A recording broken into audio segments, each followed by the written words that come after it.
오사무 천재 작가지만 세상에 등 돌린 채 로그아웃을 못하는 불운한 남자. 저승사자조차 그를 만나길 꺼려하고 사신도 오랫동안 외면한 상태. 오늘 날씨는 별로지만 로그아웃을 꿈꾸는 이 둘에겐 어쩐지 완벽한 날. 그들은 급류가 흐르는 강가로 향한다. 그저 저승으로 가기 위해서 떠나지 못해 점점 어두워지는 민의 눈빛. 곁에 있던 그녀가 조용히 말한다. 선생님, 같이 갑시다. 그리고 두 사람은 붉은 실을 묶으며 다음 생에도 이어질 인연을 약속한다. 그래서 서로를 떠날 두려움도 사라질 거라 믿으며. 하지만 하늘은 그들에게 평화를 허락하지 않았다. 어느 순간 한 대의 차가 돌진해 그들이 뛰어내리려던 순간을 덮친다. 차에 받쳐 다른 차원으로 날아가다니 이게 바로 진짜 아픔이지. 오사무는 깨어나며 생각했다. 이게 바로 사후세계인가? 하지만 아니었다. 사랑하는 사람은 어디에도 없었다. 오직 한 아름다운 엘프 소녀가 나타나 말한다. 이곳은 천국이 아니고 넌 아직 살아있다고. 그녀는 자신을 아넷이라 소개하며 이 땅에 온 이들의 안내자라 했다. 이제 미는 용맹한 모험가가 되어 새로운 세계를 탐험할 운명이다. 용들이 바람속을 날고 있지만 이곳에선 사랑하는 사람과 함께할 수 없는 안타까움이 존재한다. 어둠이 짙게 들이우니 대륙은 악몽 같은 땅, 온갖 괴물들이 서식하는 곳. 너무 많은 괴물들 때문에 오사무는 이제 영웅이 되어야 한다. 그는 이렇게 말한다. 난 그저 로그아웃하고 싶을 뿐이야. 몇 번이나 자살 시도를 했지만 죽지 않는 민. 이젠 웃음거리로 전락했다. 그 치욕에서 벗어나려고 그는 수면제를 사탕처럼 씹어먹는다. 아넷도 포기. 아넷은 그를 회복시키려고 애쓰지만 민은 귀찮아한다. 그가 편히 쉬길 바라는 마음에 마법을 계속 쓰지만 민은 짜증만 내며 그만 좀 구속해. 라고 외친다. 아넷에게 그만 참견하라 말하는 게 속 편할지도 모르지만 이게 그녀의 사명이니 어쩔 수 없다. 아넷은 오사무를 세상을 구할 영웅이라 부르며 혼내지만 그는 자기 사명이 뭔지도 모른다. 그저 평온한 안식처만을 갈망할 뿐. 아넷은 누워서 수면제를 먹는 그를 보며 묻는다. 정말 그가 선택받은 자일까? 알고 보니 그들을 덮친 트럭이 이 모든 사건의 시작이었다. 이계행 트럭이라 불리는 그 차는 자살하려던 이들을 죽이고 이 세계로 데려와 새로운 삶을 부여한다. 보통 그런 사람들은 이곳에서 새 인생을 받아들이며 행복해한다. 하지만 이 무심한 작가에게는 전혀 통하지 않았다. 그 누구도 그의 로그아웃 갈망을 바꿀 수 없었다. 아넷은 계속 축하했지만 그는 전혀 관심 없었다. 그가 다가오더니 무서운 표정으로 말했어. 저 빌어먹을 트럭 때문에 우리 둘이 영원히 다시 만날 수 없었다고. 원래라면 저승에서 행복하게 지냈어야 하는데 둘이 갈라져서 남의 행복을 멋대로 결정하다니 진짜 웃기지도 않다니까. 아넷은 앞에 있는 사람이 무슨 말을 하는지 하나도 이해 못했어. 불행해서 사랑하는 사람과 함께 죽으려 했다가 결국 누군가에게 구원받았다는 거야. 여기 와서? 다시 나무라니. 그냥 맨말에 맡기자고 생각했지. 자신은 앞으로도 오사무의 전무후무한 상태창을 검사하는 임무를 계속하겠다고 했어. 그런데 상태가 너무 약해 터져버릴 지경이었어. 보통 지구에서 온 사람들은 최강 스킬을 갖고 오거든. 그런데 이 할아버지는 아무것도 없더라고. 신기하게도 맨의 HP가 겨우 1이었어. 이 상태면 언제든 로그아웃할 수 있는데 도대체 왜 떠나지 못하는지 알 수가 없었어. 상태창이 전부 검은색과 빨간색으로 바뀌어서 아넷은 충격에 휩싸였지. 이런 일은 전에 한 번도 없었으니까 완전히 말도 안 되는 상황이었어. 아마 오사무는 이계로 옮겨온 사람 중 최악체로 뽑힐 거야. 담배 한 대 피우며 정신을 차린 맨은 작별 인사를 하고 떠났어. 엘프 소녀는 힘을 나눠주겠다며 도우려 했지만 그는 필요 없다고 거절했어. 소녀는 그의 손을 붙잡고 사과의 말을 전했지. 그 순간 어쩌면 맨을 이계로 보내는 게 잘못이었다는 걸 깨달았어. 이계에서 계속 살게 하려다 오사무는 웃으며 멋부리듯 말했어. 죽음만이 진짜 삶이라고. 그래서 그녀에게 아무것도 바라지 않는다고 했지. 아넷은 잘생긴 그 얼굴을 바라보며 갑자기 마음속에 구원이 스며드는 걸 느꼈어. 우리 작가는 자신이 진짜 패배자라는 걸 실감했지. 어떤 세상이든 그는 죽을 수가 없었으니까. 소녀는 그를 붙잡으려 애썼지만 결국 안 됐어. 오사무는 그녀의 선의를 고마워하며 걱정 말라 했어. 자신은 이제 영원한 잠자리를 찾으려 한다고. 이제서야 아넷은 오사무가 완전히 다른 존재임을 깨달았어. 태어날 때부터 그녀의 사명은 선택받은 자들을 돕는 것이었어. 누군가 올 때마다 최선을 다하다가 어느새 자신도 모르게 가식적인 모습을 보였지. 그들을 만족시키려 애쓰며 이 세상에 계속 살아가야 했어. 다쳤던 마음은 오사무가 오면서 다시 열렸어. 적어도 그녀는 어떤 직업을 선택하려 했는데 오사무는 자신이 작가라며 필요 없다고 했지. 그 말이 끝나자 작별 인사를 하며 그녀의 귀가 참 예쁘다고 칭찬했어. 아넷의 마음은 처음으로 사랑이라는 감정을 느꼈어. 그리고 오사무야말로 그녀가 오랫동안 기다려온 사람이었지. 꽤 멀리 걸어갔지만 맨은 어디로 가야 할지 몰랐어. 손에는 여전히 수면제가 담긴 병을 쥐고 있었지. 아마 너무 많이 먹어서 죽지 않고 오히려 그게 그의 스킬이 된 것 같아. 머릿속에서 목소리가 들려 오사무가 레벨업했다고 알렸어. 맨은 머리가 아파서 별로 좋아하지 않았지. 그때 갑자기 아름다운 여자의 비명소리가 들렸어. 근처에 큰 귀를 가진 짐승족 소녀가 나무 괴물에게 공격당하고 있었어. 우리 작가는 그 광경을 보며 갑자기 글을 쓰고 싶어졌지. 오늘은 긴 귀를 가진 여자애들만 만나는 이상한 날이야 라고 생각했어. 머릿속엔 여자가 죽을 때는 정말 아름답다는 상상이 떠올랐지. 그 소녀가 사라진 후 모습이 궁금해졌어. 완전 답답해. 짐승족 소녀가 구출도 못 당하고 그냥 그렇게 될 줄 알았지. 그런데 오사무는 그녀를 소설의 모델로 쓰려고 했어. 소녀가 계속 도움을 요청하자 청년도 가까이 다가갔어. 손을 내밀었지만 그의 체력은 겨우 일이었어. 그래서 아무것도 할 수 없었고 괴물에게 목을 잡혀 들려버렸지. 정말 답답해서 웃음만 나왔어. 그제야 그녀도 이 남자가 완전 무능하단 걸 깨달았지. 오사무는 목이 매달려도 상관하지 않았어. 그리고 인사하며 우리 시간이 얼마 안 남았다고 했지. 이 나무 괴물은 다른 이의 생명력을 빨아먹는 능력이 있었어. 계산해보니 그들은 몇 분밖에 살지 못할 거였지. 오사무는 로그아웃할 시간이 다가온 걸 기뻐하는 표정이었어. 활짝 미소 지으며 이름도 모를 소녀에게 작별 인사를 했지.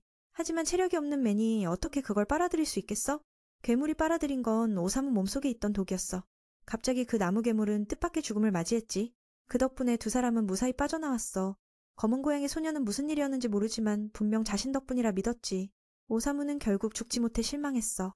게다가 괴물을 쓰러뜨리고 나서 레벨업의 새로운 스킬까지 얻었으니 소녀도 그가 생명력을 도구로 바꾸는 능력이 있다는 걸 알아챘지. 그래서 나무 괴물이 중독된 거였어. 그가 강하면서도 숨긴 점을 칭찬했지. 오사무는 신경 안 쓰고 담배 한 대 더 피우며 자신의 운명을 한탄했어. 알고 보니 이번이 5번째 자살 시도인데 죽음의 신도 외면했다고 해. 소녀는 무슨 일이 있었는지 모르지만 구해줘서 고마워했어. 그가 슬퍼하니 그녀도 덩달아 마음이 아팠지. 오사무에게 같이 가자고 물었어. 구해줬으니 은혜를 갚고 싶었던 거야. 같이 간다면 죄다 갚겠다고 약속했지. 그가 이름을 묻자 다른 사람들이 자신을 센세라고 부른다고 했어. 검은 고양이 소녀는 그를 센세라고 부르며 손을 끌었지. 그래서 오사무는 아직 할 일이 남았다는 걸 깨달았어. 갑작스러운 차원 이동에 정신이 팔려 자신이 사랑하는 그 여자가 이 세계 어딘가에 있다는 사실조차 잊고 말았어. 그는 살트란을 찾아 다시 약속을 지키고 싶어해. 그때 그는 계속 살트짱이라고 부르고 있었지. 그 옆에 소녀가 자신을 타마라고 소개했어. 목표가 생긴 청년은 조금 더 활기를 되찾았고 사랑하는 사람을 빨리 찾아 함께 미래를 그리려 했어. 성당의 아름다운 밤, 아네스는 신에게 간절히 기도하며 다시 그 사람을 만날 수 있기를 바랐어. 그러다 오사무가 갑자기 돌아왔는데 물론 그녀를 맞으러 온 게 아니라 자신의 살트란이 어디 있는지 묻기 위해서였지. 그녀도 이곳으로 차원 이동한 게 맞는지 확인하려고.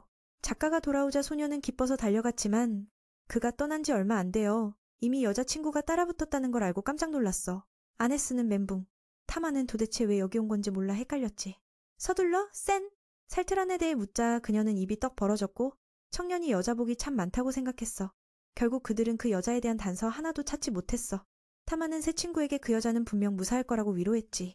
열심히 찾아가면 곧 다시 만날 수 있을 거라고. 타마는 오사무의 사랑을 찾는 여정에서 길잡이 역할을 자처했어. 자기 집에 데려가 쉬게 하려다 아넷에게 한 대 맞았지. 이 엘프 소녀는 마음을 다잡고 마음이 이끄는 대로 따르기로 결심했어. 이번엔 남자를 흔들리게 만드는 여자가 도망가게 둘 수 없었거든. 타마가 왜 따라가냐고 묻자 그녀는 얼굴을 붉히고 말이 없었어. 검은 고양이 같은 소녀는 딱 봐도 이 녀석이 오사무를 좋아하는 게 확실하다고 짐작했지. 직격탄의 아넷은 당황하며 자신은 오사무에게 그런 뜻이 없다고 부인했어. 성직자라는 핑계를 대며 약한 그를 영웅으로 지키기 위해 따라가야 한다고 했지. 타마는 그 청년이 약하다는 말에 동의하지 않았어. 그가 자신을 살렸고 둘 다 여자라서 더욱 그랬지. 그 후 M이 약한지 아닌지로 논쟁이 벌어졌어. 우리 작가님은 뜻밖의 고급관을 발견했어. 그는 그 속에 들어가 잠들었고 두 소녀는 이게 침대라니 라며 말문이 막혔지. 자기 전에 두 소녀에게 잘 자라고 인사도 했어. 장난기가 발동한 거지. 아넷은 관을 끌고 다니느라 고생했어. 하지만 사랑하는 사람과 함께라면 그 고생도 어쩐지 위로가 되니까 말이야. 두자몽 같은 소녀는 힘을 합쳐 M의 관을 끌고 도시로 향했어. 저녁 식사 시간에 맞추려고. 타마가 짜증내며 선생님 좀 가르쳐주세요. 이렇게 끌고 다니는 건 너무 힘들어요 라고 외쳤어. 잠시 후 아무런 소식이 없자 검은 고양이 소녀는 혹시 그가 벌써 죽은 건 아닌지 걱정했지. 아넷이 급히 상태를 확인해보니 HP가 일로 남아있었고 그래서 친구에게 안심하라고 아직 숨쉬고 있다고 말했어. 그들의 목적지는 바로 지성이야. 작은 수녀는 검은 고양이에게 잠시 더 끌어달라고 부탁했어. 오사무는 꿈속에 있었는데 표정이 너무 행복해 보여. 이대로 여기 누워서 영원히 잠들어도 괜찮을 것 같아. 그는 샤트란이 손을 잡아주는 꿈을 꾸고 있었어. 왜 이렇게 행복한 거야? 그래서 바로 눈을 떴지. 잠시 후 도시에 도착하자 두 명도 관 뚜껑을 열었어. 메인을 불러 밖으로 나가자고 했지. 이 이세계 인간들의 도시는 정말 신기해. 여러 종족이 다 모여있네. 오사무는 두 아내가 데려가는 곳이면 어디든 따라갔어. 그런데 관은 도심 한복판에 그대로 놔뒀어. 주민들을 깜짝 놀라게 했지. 아넷은 두 사람을 데리고 왕과 샤트랑 공주를 만나 머물게 해달라고 부탁했어. 그녀도 고위수녀라 바로 허락받았지.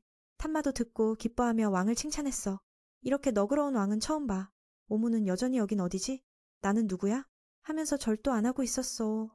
왕 따위 신경 안 쓰는 거지. 왕은 그저 여행 이야기를 듣고 싶어 했어. 어릴 때부터 모험심이 강했으니까 메인도관에서 자는 게 얼마나 편한지 얘기해줬어. 모두가 말문이 막혔지. 왕은 오사무의 악한 표정에 충격받았어. 아넷은 상황을 살리려 공주에 대해 물었어. 알고 보니 여기 와서 결혼할 예정이래. 공주가 있으니 왕도 딸에게 잘 맞는 사윗감을 골라달라 했지. 그래서 가장 뛰어난 두 남자를 불렀어.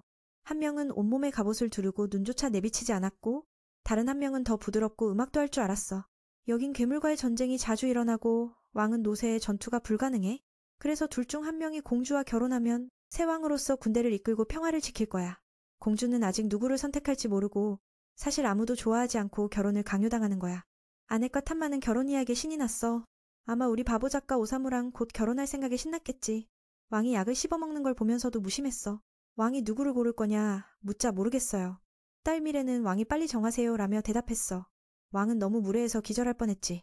메이는 좋은 의도로 부모가 강요하지 말고 공주가 스스로 고르라고 조언했어. 왕은 욕먹고 충격받았지만 어쩔 수 없었어. 오사무는 청년들을 보내고 두 아내가 머리 숙여 빌게 생겼는데 안 그러면 목이 날아갈 뻔했지. 왕은 그가 이 세계에서 왔다는 걸 알고 문화 충돌이라 이해했어.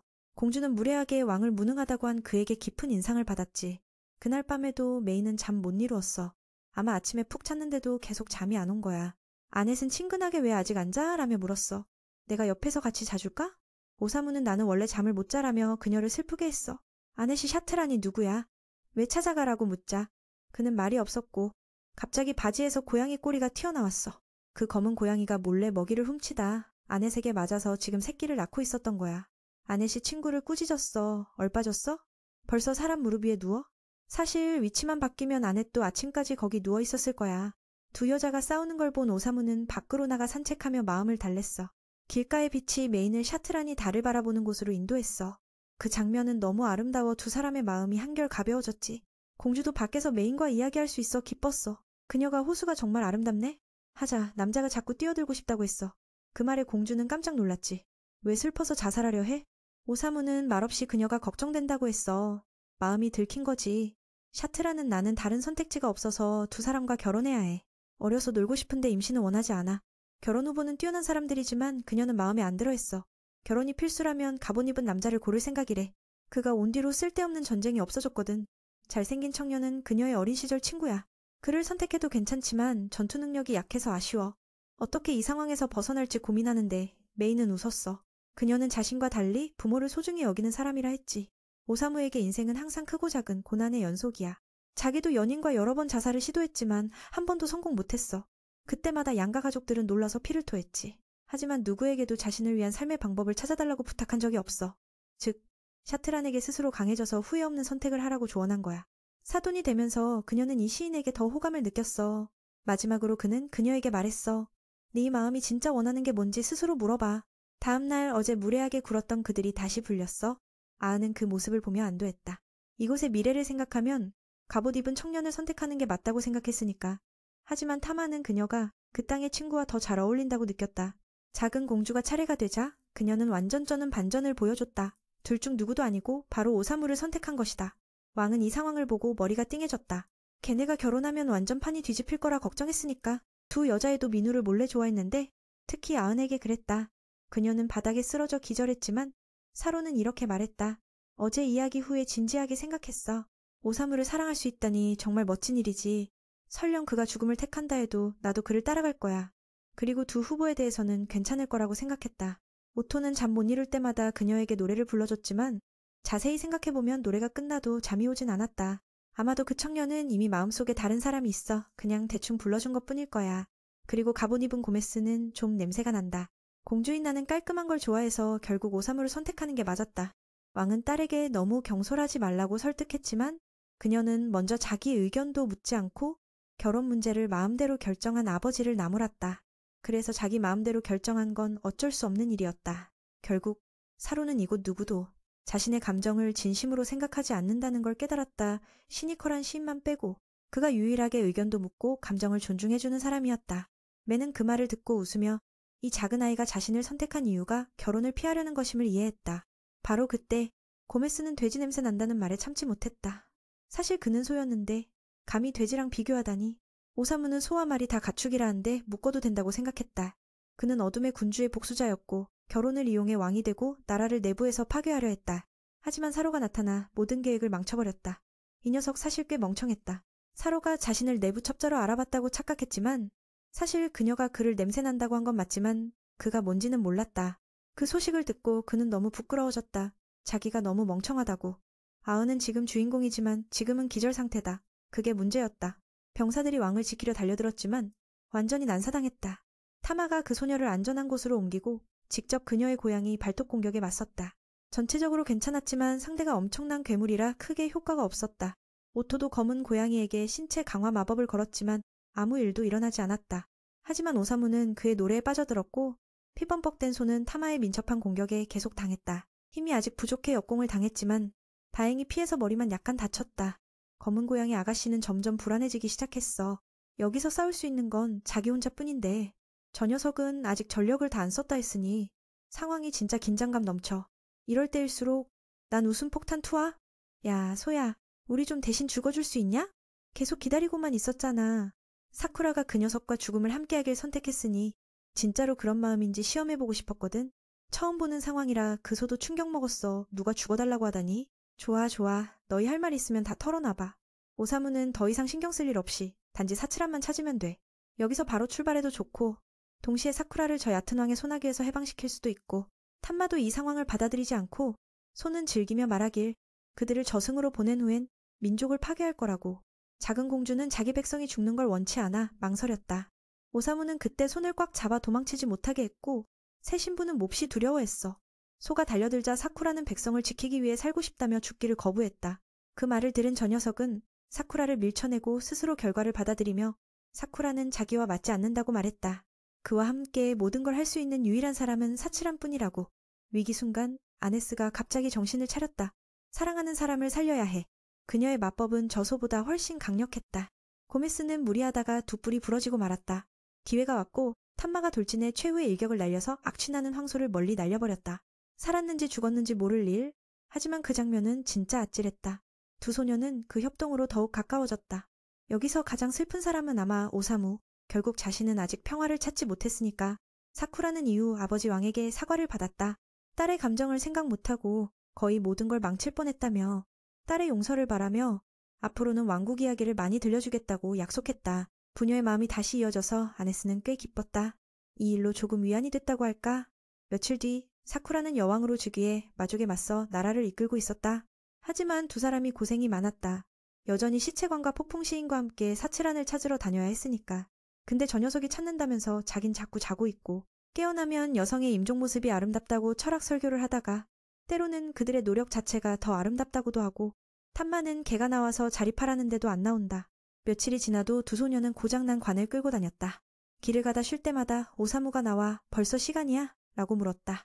아네트는 배고프라며 빵을 줬다. 근데 녀석이 갑자기 조림콩을 먹겠다고 해서 깜짝 놀랐다. 멍청이 아가는 그 이름을 수첩에 적었다. 언젠가 찾을지도 모르니까. 지금은 탄마 고향으로 가는 중인데 아직 멀었다. 아네트가 수톤 신전에 들러 휴식하며 보충하자고 제안했다. 이유는 간단하다. 이 세상에는 이계에서 온 사람들을 환영하는 신전이 딱 4군데뿐이니까. 거기 가면 사치란 소식이라도 들을 수 있을지 몰라. 운이 좋으면 원에서 찾을 수도 있고 운 나쁘면 세계를 돌아다녀야 할지도 몰라. 탄마는 완전 충격받았다. 겨우 며칠 만났는데 아네트가 이렇게 대담할 줄이야. 그 녀석 때문에 그녀는 어둠의 군주와 싸우는 걸 원하지 않는다고 말했다. 자신은 악을 없애는 용사들의 길잡이인데 이렇게 여행이라니 진짜 웃긴다. 리오는 아마 친구가 사랑에 빠져서 그런 거라 생각했다. 그 말을 듣고 그녀는 부끄러워하며 아니라고 했다. 그냥 깨달음을 얻어서 몸으로 보답하는 것뿐이라고. 탄마가 물었다. 오사무가 사치란을 찾으면 어떻게 할 거냐고. 그건 생각 안 해봤는데 생각만 해도 가슴이 미어진다. 검은 고양이 아가씨도 좋아하지만 우월한 척하며 자기 역시 도울 거라고 했다. 그 말에 아네트는 살짝 실망했다. 의도를 다 알고 있었으니까. 은퇴 후 신전에 들어갈 수 있냐고도 물어봤다. 녀석은 원의 대주교가 친구라 당연히 환영받는다고 했다. 오사무가 밖에 나가 담배를 피우려다 갑자기 미친 악마에게 머리를 물렸다. 이 녀석은 아네트가 편지를 보낼 때 쓰는 동물이지만 좀 버릇없고 멍청하다. 전에 편지를 보내라 했는데 그걸 입에 넣었다. 이제야 토해냈다. 그녀가 화가 나서 버리자 오사무는 웃었다. 둘 다 멍청해서 금방 친해진 모양이다. 우리 작가는 이름도 멜로스로 지어줬다. 녀석이 좋아했다. 일 끝나자마자 오사무는 다시 관 속으로 들어가 잠만 잤다. 아네트는 아직도 사인 못한다는 사실에 씁쓸했다. 이번에 돌아가면 개맞듯이 욕먹을 거다. 그때 멜로스가 위험을 감지하고 셋을 무시한 채 앞장섰다. 곧이어 용이 나타나 두 소녀는 꼼짝 못했다. 그건 식물계 최상위 포식자였다. 여기에 그런 존재가 있는 이유가 곧 밝혀졌다. 그녀는 용을 유카라 부르며 마치 용이 그녀를 마중 나온 듯했다. 그녀가 다가가 용을 쓰다듬고 알 수 없는 말로 용을 위로했다. 두 사람이 본 적 없는 광경, 아무도 용을 길들인 적 없었으니까. 여기 누군지 묻자 이곳엔 괴물들이 넘쳐난다고 경고를 받았어. 그러니 잡아먹히기 전에 얼른 떠나라고. 잡아먹힌다는 말에 오사무가 갑자기 튀어나와 배고프다네. 아넷은 저 녀석이 다른 세계에서 왔으니 좀 멍청하다며 신경 쓰지 말라고 했지. 하지만 저 아이는 다른 세계에서 온 자들을 극도로 증오해서 바로 그들을 없애려 해. 그녀의 위압감이 엄청나. 분명 높은 지위의 인물이야. 오사무를 지키기 위해 우리 두 여자 주인공은 겨우 아넷의 결계를 막아내며 공격을 견뎠어. 하지만 이미 모두 기진맥진했고 그녀가 다가오자 탐마와 친구는 눈빛만으로도 다시 일어섰지만 말리아가 두 사람을 눌러버렸지. 오사무는 자신도 죽고 싶을 만큼 누군가에게 패기치기 싫어했어. 그래서 용감하게 앞으로 나가 내가 네 상대다라고 선언했지. 그 모습을 보고 아넷은 마음 아팠지만 그가 찔려 쓰러지는 걸 지켜볼 수밖에 없었어. 하지만 그건 단지 부상으로 쓰러진 거고 의지는 여전히 강해. 그는 다시 일어났어. 그가 사람들을 위협하려고 삼켜버렸어. 이 끔찍한 광경에 모두가 두려움에 도망쳤지만 이제 도망칠 곳이 없어. 밖에는 거대한 악마 부하들이 도망길을 막고 있어. 임시로 짐승왕은 살아남았지만 머지않아 그의 먹잇감이 될 거야. 이 잔혹한 현장을 목격한 니아는 크게 걱정했어. 오무는 여느 때처럼 변함없이 세상이 변해도 마음은 흔들리지 않아. 사람들은 피 흘리며 공포에 떨고 있는데 그는 여전히 소설 쓰기에 몰두하고 있어. 지금 상황은 완전히 뒤바뀌었어. 공주와 왕이 위기에 빠졌거든. 진짜 비극이야. 그리고 그가 찾는 그녀는 타마처럼 아픈 사연을 가진 인물이야. 그녀는 쉽게 포기하지 않고 모든 걸 받아들이지도 않아. 그래서 그녀가 빨리 깨어나 다음 이야기를 들려주길 바랐어. 혼수 상태에 빠진 타마는 어머니의 당부를 떠올렸어. 그게 뭔지 기억도 못한 채 깨어나자마자 밖으로 달려나갔지. 아버지를 구하러 가려는 타마. 검은 고양이가 무슨 일이냐 묻자 늙은이가 말하길 그들의 나라가 식인검에게 점령당했다고 해. 아버지에 관해서는 아직 소식이 없대. 그 말을 듣고 타마는 아버지를 구하러 가려 했지만 노장이 그녀를 막았어.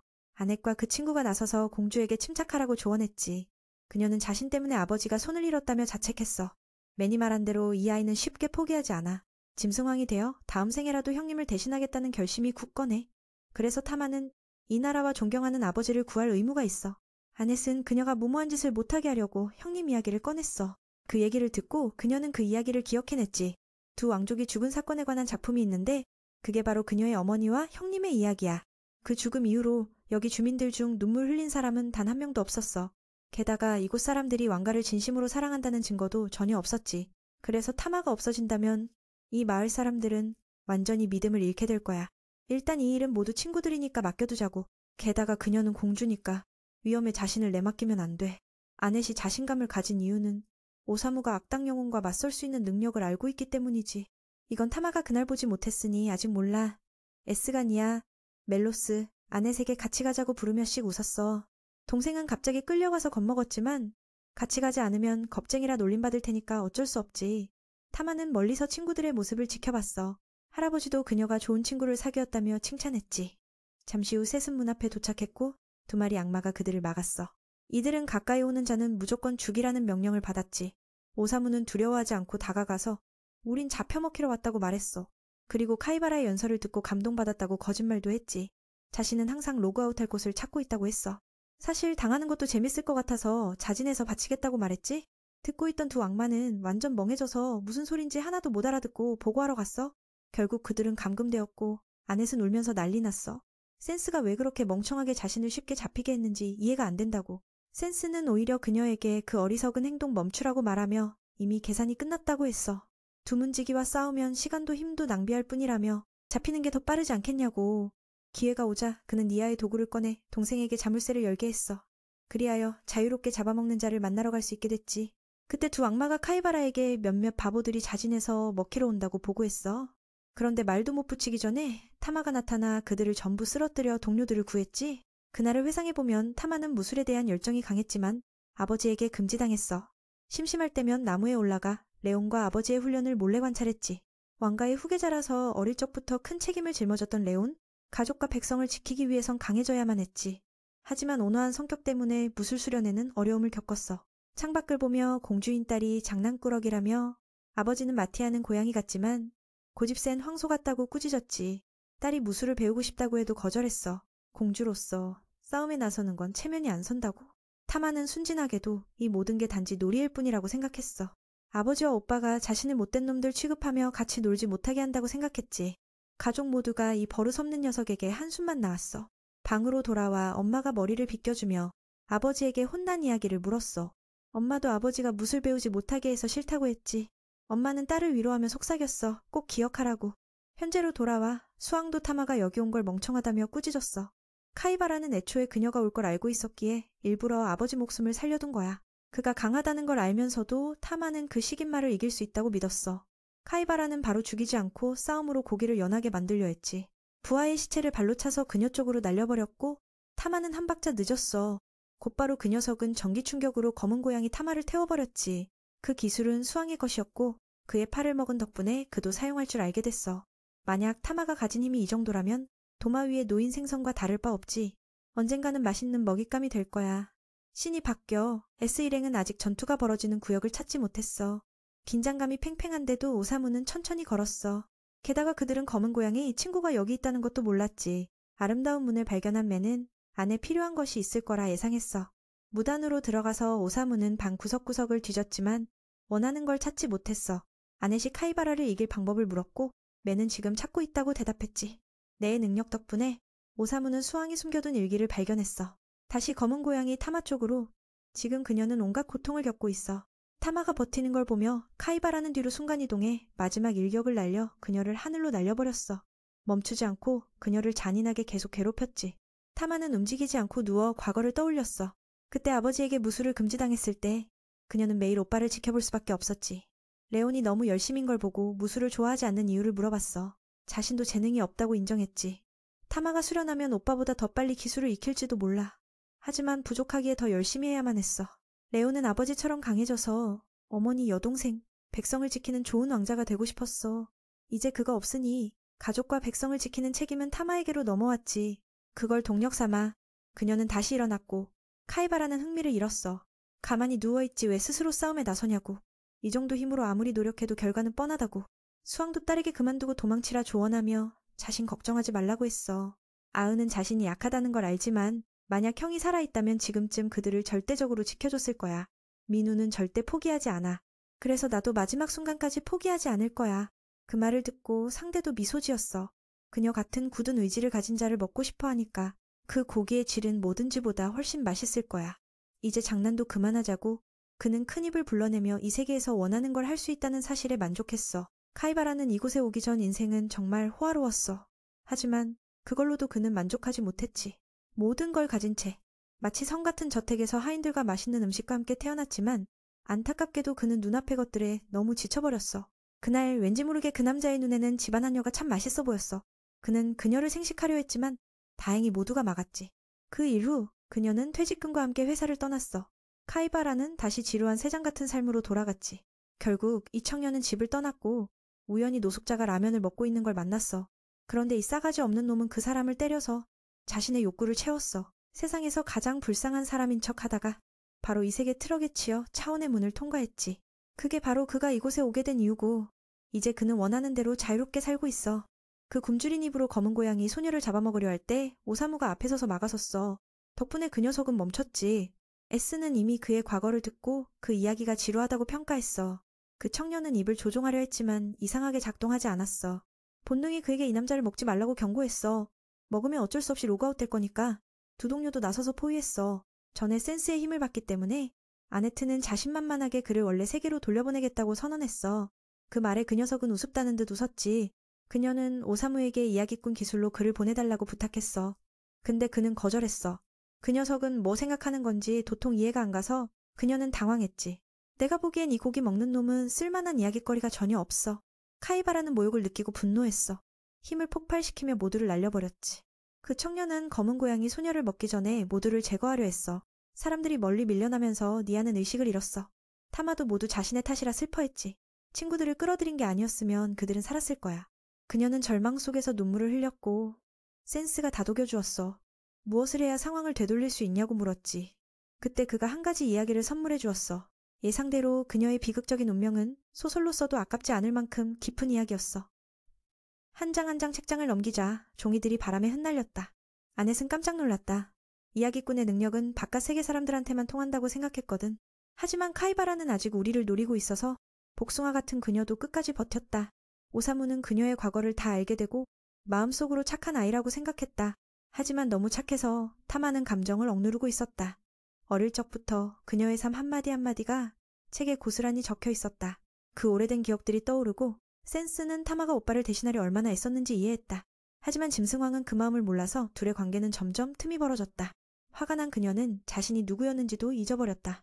다행히 돌아가신 엄마가 타마에게 앞으로 어떻게 살아야 하는지 가르쳐줬다.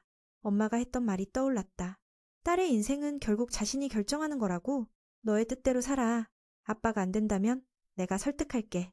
부모라면 누구나 자기 자식 행복을 바라는 법이지. 행복이라면 아빠도 결국엔 인정할 거야.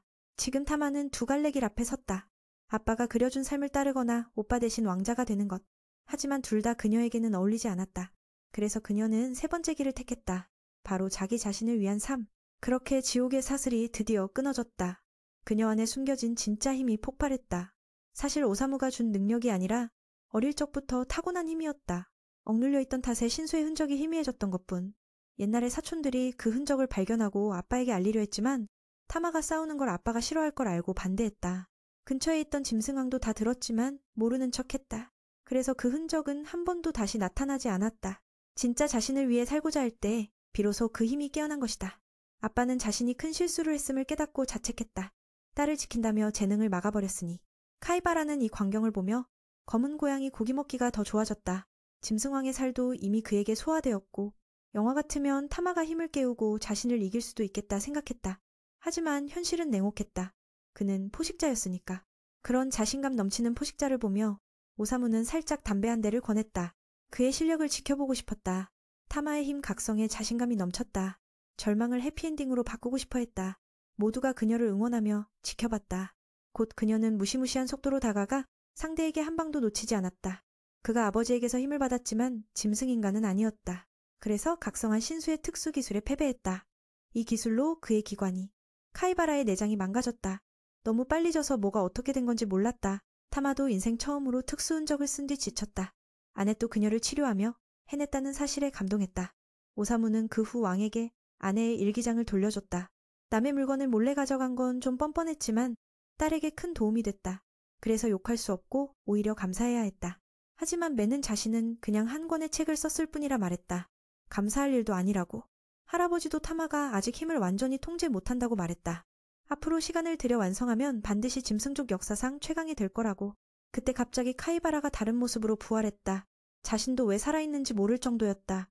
이 몸을 보며 어둠의 군주를 이겼던 그때가 떠올랐다. 그의 살을 한 입먹은 덕에 지금 그 힘이 발휘되고 있었다. 새 몸에 흥분 중인데 갑자기 왈리아가 조심스레 머리를 내밀었다. 그럼에도 불구하고 마왕의 딸이 살아있다니 기뻐했다. 딸에게 아빠 살이 맛있다고 전해달라고 했다. 결과는 그녀에게 한 방에 날려져 조각조각 나버렸다. 모두가 경악했고 오사무만은 그렇지 않았다. 이 녀석을 다시 보니 센스는 꽤 기뻤다. 왈리아가 그가 살아있다고 묻자 맨이 오히려 괜찮아졌냐고 되물었다. 그 녀석이 자기 아빠를 죽인 놈이니까. 그 말에 그녀는 뭔가 깨달았고 곧바로 떠났다. 다음에 만나면 죽이자고. 동생은 우리 작가님이 너무 멋지다고 생각했다. 저 사람까지 쫓아냈다니 대단하다고. 오사무는 왈리아가 멍청한 놈을 죽이고도 만족하지 못하는 걸 봤다. 그 눈에 슬픔이 남아있는 한 계속 그 아이 이야기를 쓰고 싶어 할 거다. 며칠 후 짐승 왕국은 점차 안정됐다. 백성들은 다시 마을을 고치고 있었고 타마는 아빠와 함께 나라를 다스리기로 했다. 아넷과 니아는 맨의 연인을 찾으러 계속 여행길에 올랐다. 작은 방에 홀로 앉은 검은 고양이는 떠나는 친구들을 조용히 지켜봤다. 짐승왕도 이 모습으로 와서 딸을 혼냈다. 그리고 그녀를 친구들과 함께 보내기도 했다. 자기가 걱정된다는 걸 알지만 자신은 아직 보호받을 처지가 아니라고 했다. 그가 내민 조건은 여행이 끝나면 딸이 안전하게 돌아오는 것이었다. 이 말을 들은 타마는 기뻐하며 바로 옷을 갈아입고 그들을 따라 달려갔다. 저쪽에선 오사무가 니아를 완전 까고 있어. 아네트나 티마처럼 관 끌 줄도 모르고 말이지. 그 녀석 억울해서 먼저 끌고 가버렸는데 고맙다는 말 하나 없이 안 필요하대. 하지만 이제 내 관 끌적임자가 돌아왔거든. 며칠 동안 길을 달려 오사무 일행은 신성한 곳에 도착했어. 그곳엔 생명력 넘치는 세계수가 우뚝 서 있었지. 관 속에 앉아있는 누군가랑은 차원이 달라. 티마가 소개하기를 이건 아보카도의 대왕나무래. 아네트는 올 때마다 여기서 마음이 몇 근은 가벼워진다나 뭐라나. 검은 고양이 아가씨가 아는 척하는데 니아가 냉큼 까불면서 콩트 시작. 그 틈에 큰귤 아가씨가 민에게 그 나무가 보는 이들에게 보호를 베푼다며 설명해줘.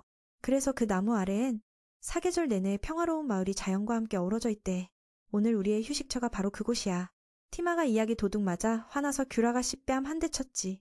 조금 뒤 평화로운 마을에 도착했는데 뭔가 이상해. 평화로운데 카지노가 왜 여기 있냐고?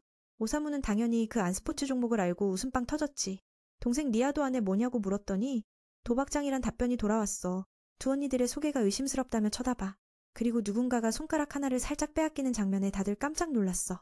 티마도 입을 떡 벌리고 여기가 무슨 일 난 건지 모르겠다고. 아네트도 마찬가지야. 전에 왔을 땐 평화로웠는데 이게 뭐람. 큰 문제지만 더 심각한 건 맨이 처음에 가져온 수면제가 다 떨어졌다는 거야. 그건 오사무에겐 절대 떨어질 수 없는 필수품. 오사무가 다른 애들한테 로그아웃 가능한 곳 있냐고 물었지? 슬프다. 보통 맨은 30분마다 꼭 수면제 하나를 삼키는데 지금은 없어서 맨도 멍 때리는 중이야. 맨은 심심할 때마다 돌을 주워 입에 넣고 씹으며 달래고 있지. 그래서 결국 마을 촌장님을 찾아가서 입구 앞에 있던 저 멀리 여자에 대해 물어봤어. 그분은 한숨 쉬며 말하길 이 토네리코 마을은 원래 세계수의 보호를 받는 마을이었다고 해. 하지만 몇 달 전 이게서 온 몇몇 불청객들이 이 지루한 곳에 도박판을 벌였대. 도박판이 생기니 얼마나 낫겠냐며 그 덕에 오사무 세계 사람들까지 끌려 들어왔지. 그들은 여기서 살기로 결정했고 주민들의 평화는 산산조각 났어. 세계수조차 크게 상처받았지. 잎사귀가 거의 반이나 말라버렸고 이 상태가 계속되면 마을은 결국 멸망할 거야. 잎이 시드는 건 세계수 영혼이 깊은 슬픔에 잠겼다는 신호야. 촌장과 주민들은 속수무책이라 모두의 도움이 절실히 필요하다고 부탁했어. 오사무는 전혀 신경 쓰지 않았다. 내 약병을 처음처럼 회복할 방법이 있나요? 라고 물었다. 마침 지나가던 검객이 이야기를 듣고 즉시 마을 촌장에게서 임무를 받아들였다. 그 역시 다른 세계에서 온 자라 세 사람은 조심스러운 눈빛을 보냈다. 그는 자신을 야마다라 소개하며 이곳 사람들이 자신 같은 이들을 믿지 않는다는 걸 이해한다고 말했다. 하지만 그는 완전히 다른 존재였다. 진심으로 세계수와 마을 사람들을 구하고 싶어 했다. 그 진심을 본 노이는 야마다에게 일을 맡기기로 했다. 아넷은 그 모습을 보고 청년을 칭찬하며 자신도 돕고 싶다고 했다. 세네게 의견을 묻자 돌아보니 관은 텅 비어 있었다. 오사무는 잠을 자지 않고 깨어 있으니 바람처럼 빠르게 움직였다. 그 상태가 불편했다. 독약을 살 곳을 찾던 중 갑자기 연기가 자욱한 동굴을 발견했다. 그곳에서 부도덕함의 냄새가 진동했다. 사람들이 조상을 모시는 줄 알았으나 전혀 아니었다. 거기 있던 사람들은 모두 자기 자신을 위해 향을 피우고 있었다. 탕들은 연기를 뿜어내며 오사무와 지옥각의 경쟁이라도 하는 듯했다. 이런 돼지 같은 인생은 처음 봤다며 자신도 그 무리에 들어가고 싶어 했다. 잠깐 들어가서 한 모금 마시려는데 갑자기 한 여자가 다가와 작업을 걸었다. 그 여자는 더 재미있는 곳을 안다며 자기 술집으로 데려갔다. 오사무는 술잔을 비우며 마음이 한결 가벼워졌다. 그는 그 여자에게 이 삶이 얼마나 지루한지 털어놓았다. 앞 동굴은 중독자들의 아지트이며 그들은 세계수 잎을 마약처럼 사용한다고 했다. 왜 그곳을 찾느냐 묻자 자신이 잃어버린 것을 찾고 있다고 답했다. 그게 없으면 몸과 마음이 너무 건강해져 잠을 못 잔다고 했다. 그 말을 듣고 여자는 약 없이도 그를 잠들게 도와주겠다고 했다. 사실 그녀는 뛰어난 무용수였다. 그녀의 춤을 보면 누구든 잠에 빠질 수밖에 없었다. 오사무는 그녀가 흔드는 두 가슴에 시선을 뗄 수 없었다. 음악에 맞춰 흔들지 않아도 완전히 매혹되었다. 그 춤 속엔 뭔가 마법 같은 힘이 있어 오사무는 눈을 뗄 수 없었다. 그걸 집에서 찾으려다니 참 안타까운 일이었다. 아넷은 땅바닥에 쓰러져 울었다. 탐마도 아넷에게 진정하라며 이런 일은 일상이라 말했다. 바로 그때 맨이 여자를 데리고 돌아왔고 그 모습에 아넷은 더 크게 울었다. 아넷은 분노하며 그 여자가 누구냐고 물었다. 왜 내 남자친구와 저렇게 친한 거냐고. 에키는 이곳 사람들에게 마녀로 여겨져 바로 떠나야 했다. 그는 오사무에게 내일 다시 만나자고 쪽지를 남겼고 아넷은 분노로 끌어올랐다. 촌장은 그 남자가 더럽혀졌다고 생각했다. 이 이야기는 이기에서 온 인간들이 카지노를 세우면서 시작됐다. 그들은 야만인들에게 맞서 싸울 힘이 없었다. 하지만 쿄는 달랐다. 외모와 술집 덕에 그들한테 특별 대우를 받았다. 그래서 쿄에바는 카지노 바로 옆에 있었다. 그곳은 매일 밤 이 세계 사람들이 모이는 장소가 되었다. 에디의 과거와 출신은 미스터리였고 그래서 마녀로 불렸다. 그가 그쪽 편에 선 후 마을에 햇끼치지 않아 모두 눈 감아 주었다. 하지만 지금은 모두 경계하며 에키를 두려워한다. 야마다는 듣고 그녀를 처벌하고 싶었다. 정의의 이름으로 촌장은 기뻐하며 그를 진정한 착한 영웅이라 여겼다. 다음날 아침 술이 떨어진 매는 다시 술과 여자를 찾으러 갔다. 슬픔을 달래려 아넷은 속상했다. 집에 과일도 있는데 먹지 않고 이상한 데서 먹고 다녔다. 야마다는 그녀에게 포기하라고 권하며 마녀에게 홀린 것 같다고 했다. 그는 청년을 깨우쳐 모두 곁으로 돌아오게 하겠다고 약속했다. 술집에서 오사무는 그녀에게 감사했다. 덕분에 밤새 잘 수 있었다고. 그녀는 민우에게 오래 머물지 말라고 했다. 자신이 마녀라 조심하지 않으면 더럽혀질지도 모른다고. 민우는 오히려 그런 걸 원했다. 에디는 세계수에게 영혼을 바쳐 고통스러운 삶을 잊으라고 조언했다. 여기에는 세계수의 영혼에 관한 전설이 있다. 세계수가 고개를 숙이면 모든 병과 고통이 치유되고 가장 고통받는 자들도 구원받는다는 것. 그녀는 매니 진심으로 기도해보길 권했다. 그러면 고통이 줄어들지 않을까? 새는 반대로 진짜 기도해야 할 사람은 자기라고 했다. 자신이 진정 구원받아야 한다고. 전날 춤을 통해 오사무는 그녀 얼굴에 숨겨진 슬픔을 읽었다. 바로 그때 이 세계 악당들이 술판을 벌이러 왔다. 게다가 저번에 오사무가 놀라게 한 3명을 처리하려고도 했다. 웃긴 건 그들은 오사무를 못 알아보고 빚쟁이에게 돈 벌어오라며 잡혀갔다. 두 사람이 승강장 수익이 크게 줄었다고 이야기 중이었다. 그래서 카지노를 다른 곳으로 옮기려 한다는 소식이었다. 뚱뚱한 녀석은 아직 안 옮기려 했다. 다리 건너 중독자들이 낚이고 있기 때문 그는 마을 사람들의 돈을 싹쓸이하려 했다. 이 말을 들은 에키는 마음이 아팠지만 말릴 수 없었다. 그녀는 이들과 무언가 협약을 맺어 마을 사람들을 보호하고 있었다. 하지만 그들에겐 돈이 전부였다. 그들은 그녀를 멀리 밀쳐냈다. 오사무는 이를 보고 그녀를 지켰다. 우리 세계에선 여자를 마녀라 부르지 않고 호랑이, 아니 천사라 한다. 그때 갑자기 땅이 흔들렸다. 도박장 주인이 달려와 보니 우리의 아흔이 전혀 흔적도 없이 사라진 걸 발견했어. 야마다가 나쁜 놈들이 온 걸 보고 바로 결판 내려고 했지. 하지만 손쓸 틈도 없이 오사무가 나서서 만류했어. 저런 입만 살아서 큰 소리 치는 놈들 나도 싫어라면서. 3명의 동료들은 놀라서 말도 못 걸었어. 2명의 이세계 출신자들이 맞서려 하자 야마다가 새내게 시간 낭비 못해. 이 몸도 오사무처럼 마녀에게 홀려 더럽혀지기 싫어라며 단호히 말했지. 그는 자리로 돌아가며 자신의 의견을 나눠준 친구에게 감사를 전했어. 아쉽게도 그는 생각을 바꾼 적이 없었어. 누군가가 나서서 도덕을 설교하거나 이래라 저래라 가르치는 사람이어야만 움직였지. 야마다는 그에게 진짜 옳은 게 뭔지 보여주고 싶었어. 그쪽 동굴 사람들은 미친 듯 달려들었지만 이 청년한테는 통하지 않았어. 야마다가 단 한 방으로 그들을 공중으로 날려버렸지. 그 광경에 도박장 주인도 도망가 버렸어. 여기선 더 이상 장사 못하니까. 에티에게도 혹시 자신을 반대하는지 물어봤고 그녀는 마을을 구해줘서 고맙다고 했어. 그는 그녀가 깨달음을 얻었다고 생각해서 마을 사람들과 평화롭게 지내라고 조언했지. 하지만 사람들은 그녀를 마녀로 보지 않았어.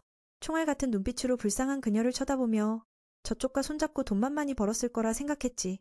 야마다가 그녀를 옹호했지만 사람들은 멈추지 않고 돌을 던졌어. 이럴 때 진심으로 이해하는 사람은 오직 맨뿐일 텐데 그가 나서서 지켜줬으면 좋았을 거야. 그는 말했지. 세상 어디나 똑같아. 쓸모없는 쓰레기 같은 놈들이 있단 걸. 샌이 그들에게 물었어. 은인을 이렇게 대하는 게 옳습니까? 그 말이 이해하기 어려워서 그는 좀 더 자세히 설명했어. 매일 밤 에티는 손님을 접대하며 술을 권해 그들을 묶어두었어. 덕분에 마을 사람들은 안전했지. 그녀가 없었다면 이 마을은 오래전에 이미 점령당했을 거야. 그런데도 사람들은 정작 은인을 향해 돌을 던지고 있어. 말이 끝나자 주민들은 믿지 않았지만 야마다마는 달랐어. 모든 걸 이해하기 시작했지. 그 사람들은 맨이 홀린 줄 알고 그를 비난했어. 에디는 자신 때문에 맨이 공격받는 게 싫어서 조용히 자리를 피했지. 그 모습을 보고 마을 사람들은 안심했어. 야마다가 물었어. 맨, 너는 이 일 벌어질 줄 알고 있었어? 그가 한숨 쉬며 말했어. 정의와 악의 경계는 너무나도 희미해. 그래서 많은 이들이 자신을 정의라 여기면서 사실은 악이라는 걸 모르는 거야. 저쪽처럼 말이지. 야마다는 자신이 틀렸다는 걸 받아들이지 않았지만 오사무는 어차피 올 일이라고 생각하며 신경 쓰지 않았어. 이 마을은 수호자를 잃었어. 그들이 떠나면 분명히 행복한 결말은 없을 거야. 마을 촌장이 다시 한번 영웅에게 감사를 표했다. 그는 또 다른 부탁이 있었다. 쫓겨난 사람들이 세계의 나무잎을 팔아 마약을 만들며 큰돈을 벌었기에 그들처럼 팔아서 돈을 벌고 싶다는 것이었다. 이 말에 야마다가 정신이 번쩍 들었고 오사무가 했던 말들이 모두 옳았다는 걸 깨달았다. 촌장은 그에게 이곳에 남아 마을과 이익을 나누자고 제안했다. 이 말들은 정말 역겹게 들렸고 그는 자신의 잘못을 뼈저리게 깨달았다. 한편 맨은 마치 왕처럼 끌려가고 있었고 모두가 그가 상황을 꿰뚫어보는 걸 존경했지만 정작 그는 자랑스러워하지 않았다. 결국 그 소녀와 마을을 도울 수 없었기 때문이다. 바람이 일어 세계의 모든 나무숲이 재가 되어버렸다. 이 광경을 본 모두는 당황했다. 하지만 오사무는 에디의 영혼을 보았다. 사실 그녀는 세계수의 내부에 깃든 존재로 마을을 지키는 수호자였다. 수년간 인간에 대한 신뢰를 잃은 그녀는 스스로를 해방시키고 싶어 했다. 또 오사무에게 자신을 이해해줘서 고맙다고 전하며 그의 삶에 평화가 깃들길 빌었다. 그 순간 MH의 소원도 이루어졌다. 바로 수면제가 원래대로 돌아가는 것. 이를 본 작가도 살짝 미소를 지었다. 이제 그의 수면제는 애쉬의 마법 덕분에 무한해질 것이다. 며칠 후 오사무를 호위하는 일행은 3스타 지역에 도착했다. 이곳은 울창한 숲으로 뒤덮여 있고 무더운 날씨에 모두가 헥헥거리고 있었다. 그런데 가장 약한 자가 오히려 좋아하며 신이 자신을 모래알로 만들어도 좋다고 희망했다. 모두가 물을 마실 때 쟤는 수면제를 왕창 먹으며 이걸 계속 먹어도 안 질린다고 했다. 니아는 맨이 이렇게 밖으로 나와 걸어다니는 게 처음인지 궁금했다. 앞에는 끝없는 하늘과 바다가 펼쳐져 있었다. 탐마도 아네스에게 언제 도착하냐고 물었지만 그녀도 몰랐다. 원래는 가장 짧은 길로 론신전에 가려 했지만 그 길이 이렇게 험할 줄 몰랐다. 두 언니가 우울해하자 네가 검은 고양이를 놀리기 시작했다. 그가 피곤해 보이지 않는 이유는 이곳 출신이라 기후에 익숙하기 때문이었다. 그래서 그렇게 강한 거였구나. 두 언니가 물어보니 이 더위는 아침부터 저녁까지 계속된다 했다. 그 시간은 괴물과 도적이 활동하는 때라 조심해야 한다. 말도 채 끝나기 전에 사막 깡패무리가 나타나 사냥꾼 영토에 무단 침입했다고 했다. 그들의 우두머리는 일본인 토루였다. 그들은 통행료를 요구했다. 일본어를 쓰는 걸 보니 오사무처럼 이계에서 온 녀석들이었다. 토루와 아네스는 돈 낭비를 원치 않아 싸움으로 재산을 지키기로 했다.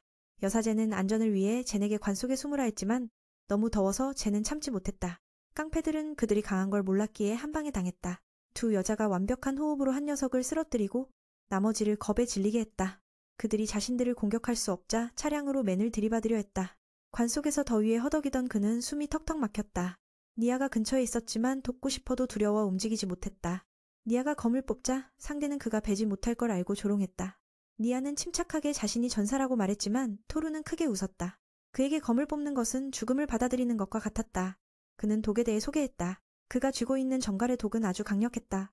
그 독은 1시간 안에 누구든 죽일 수 있었다. 니아가 준비됐냐 묻자 센스는 그렇다고 대답했다. 자신이 1시간 동안 고통스럽게 죽을 수 있다는 말을 듣고 젠도 해보고 싶어 했다. 토루는 너무 변태 같았다.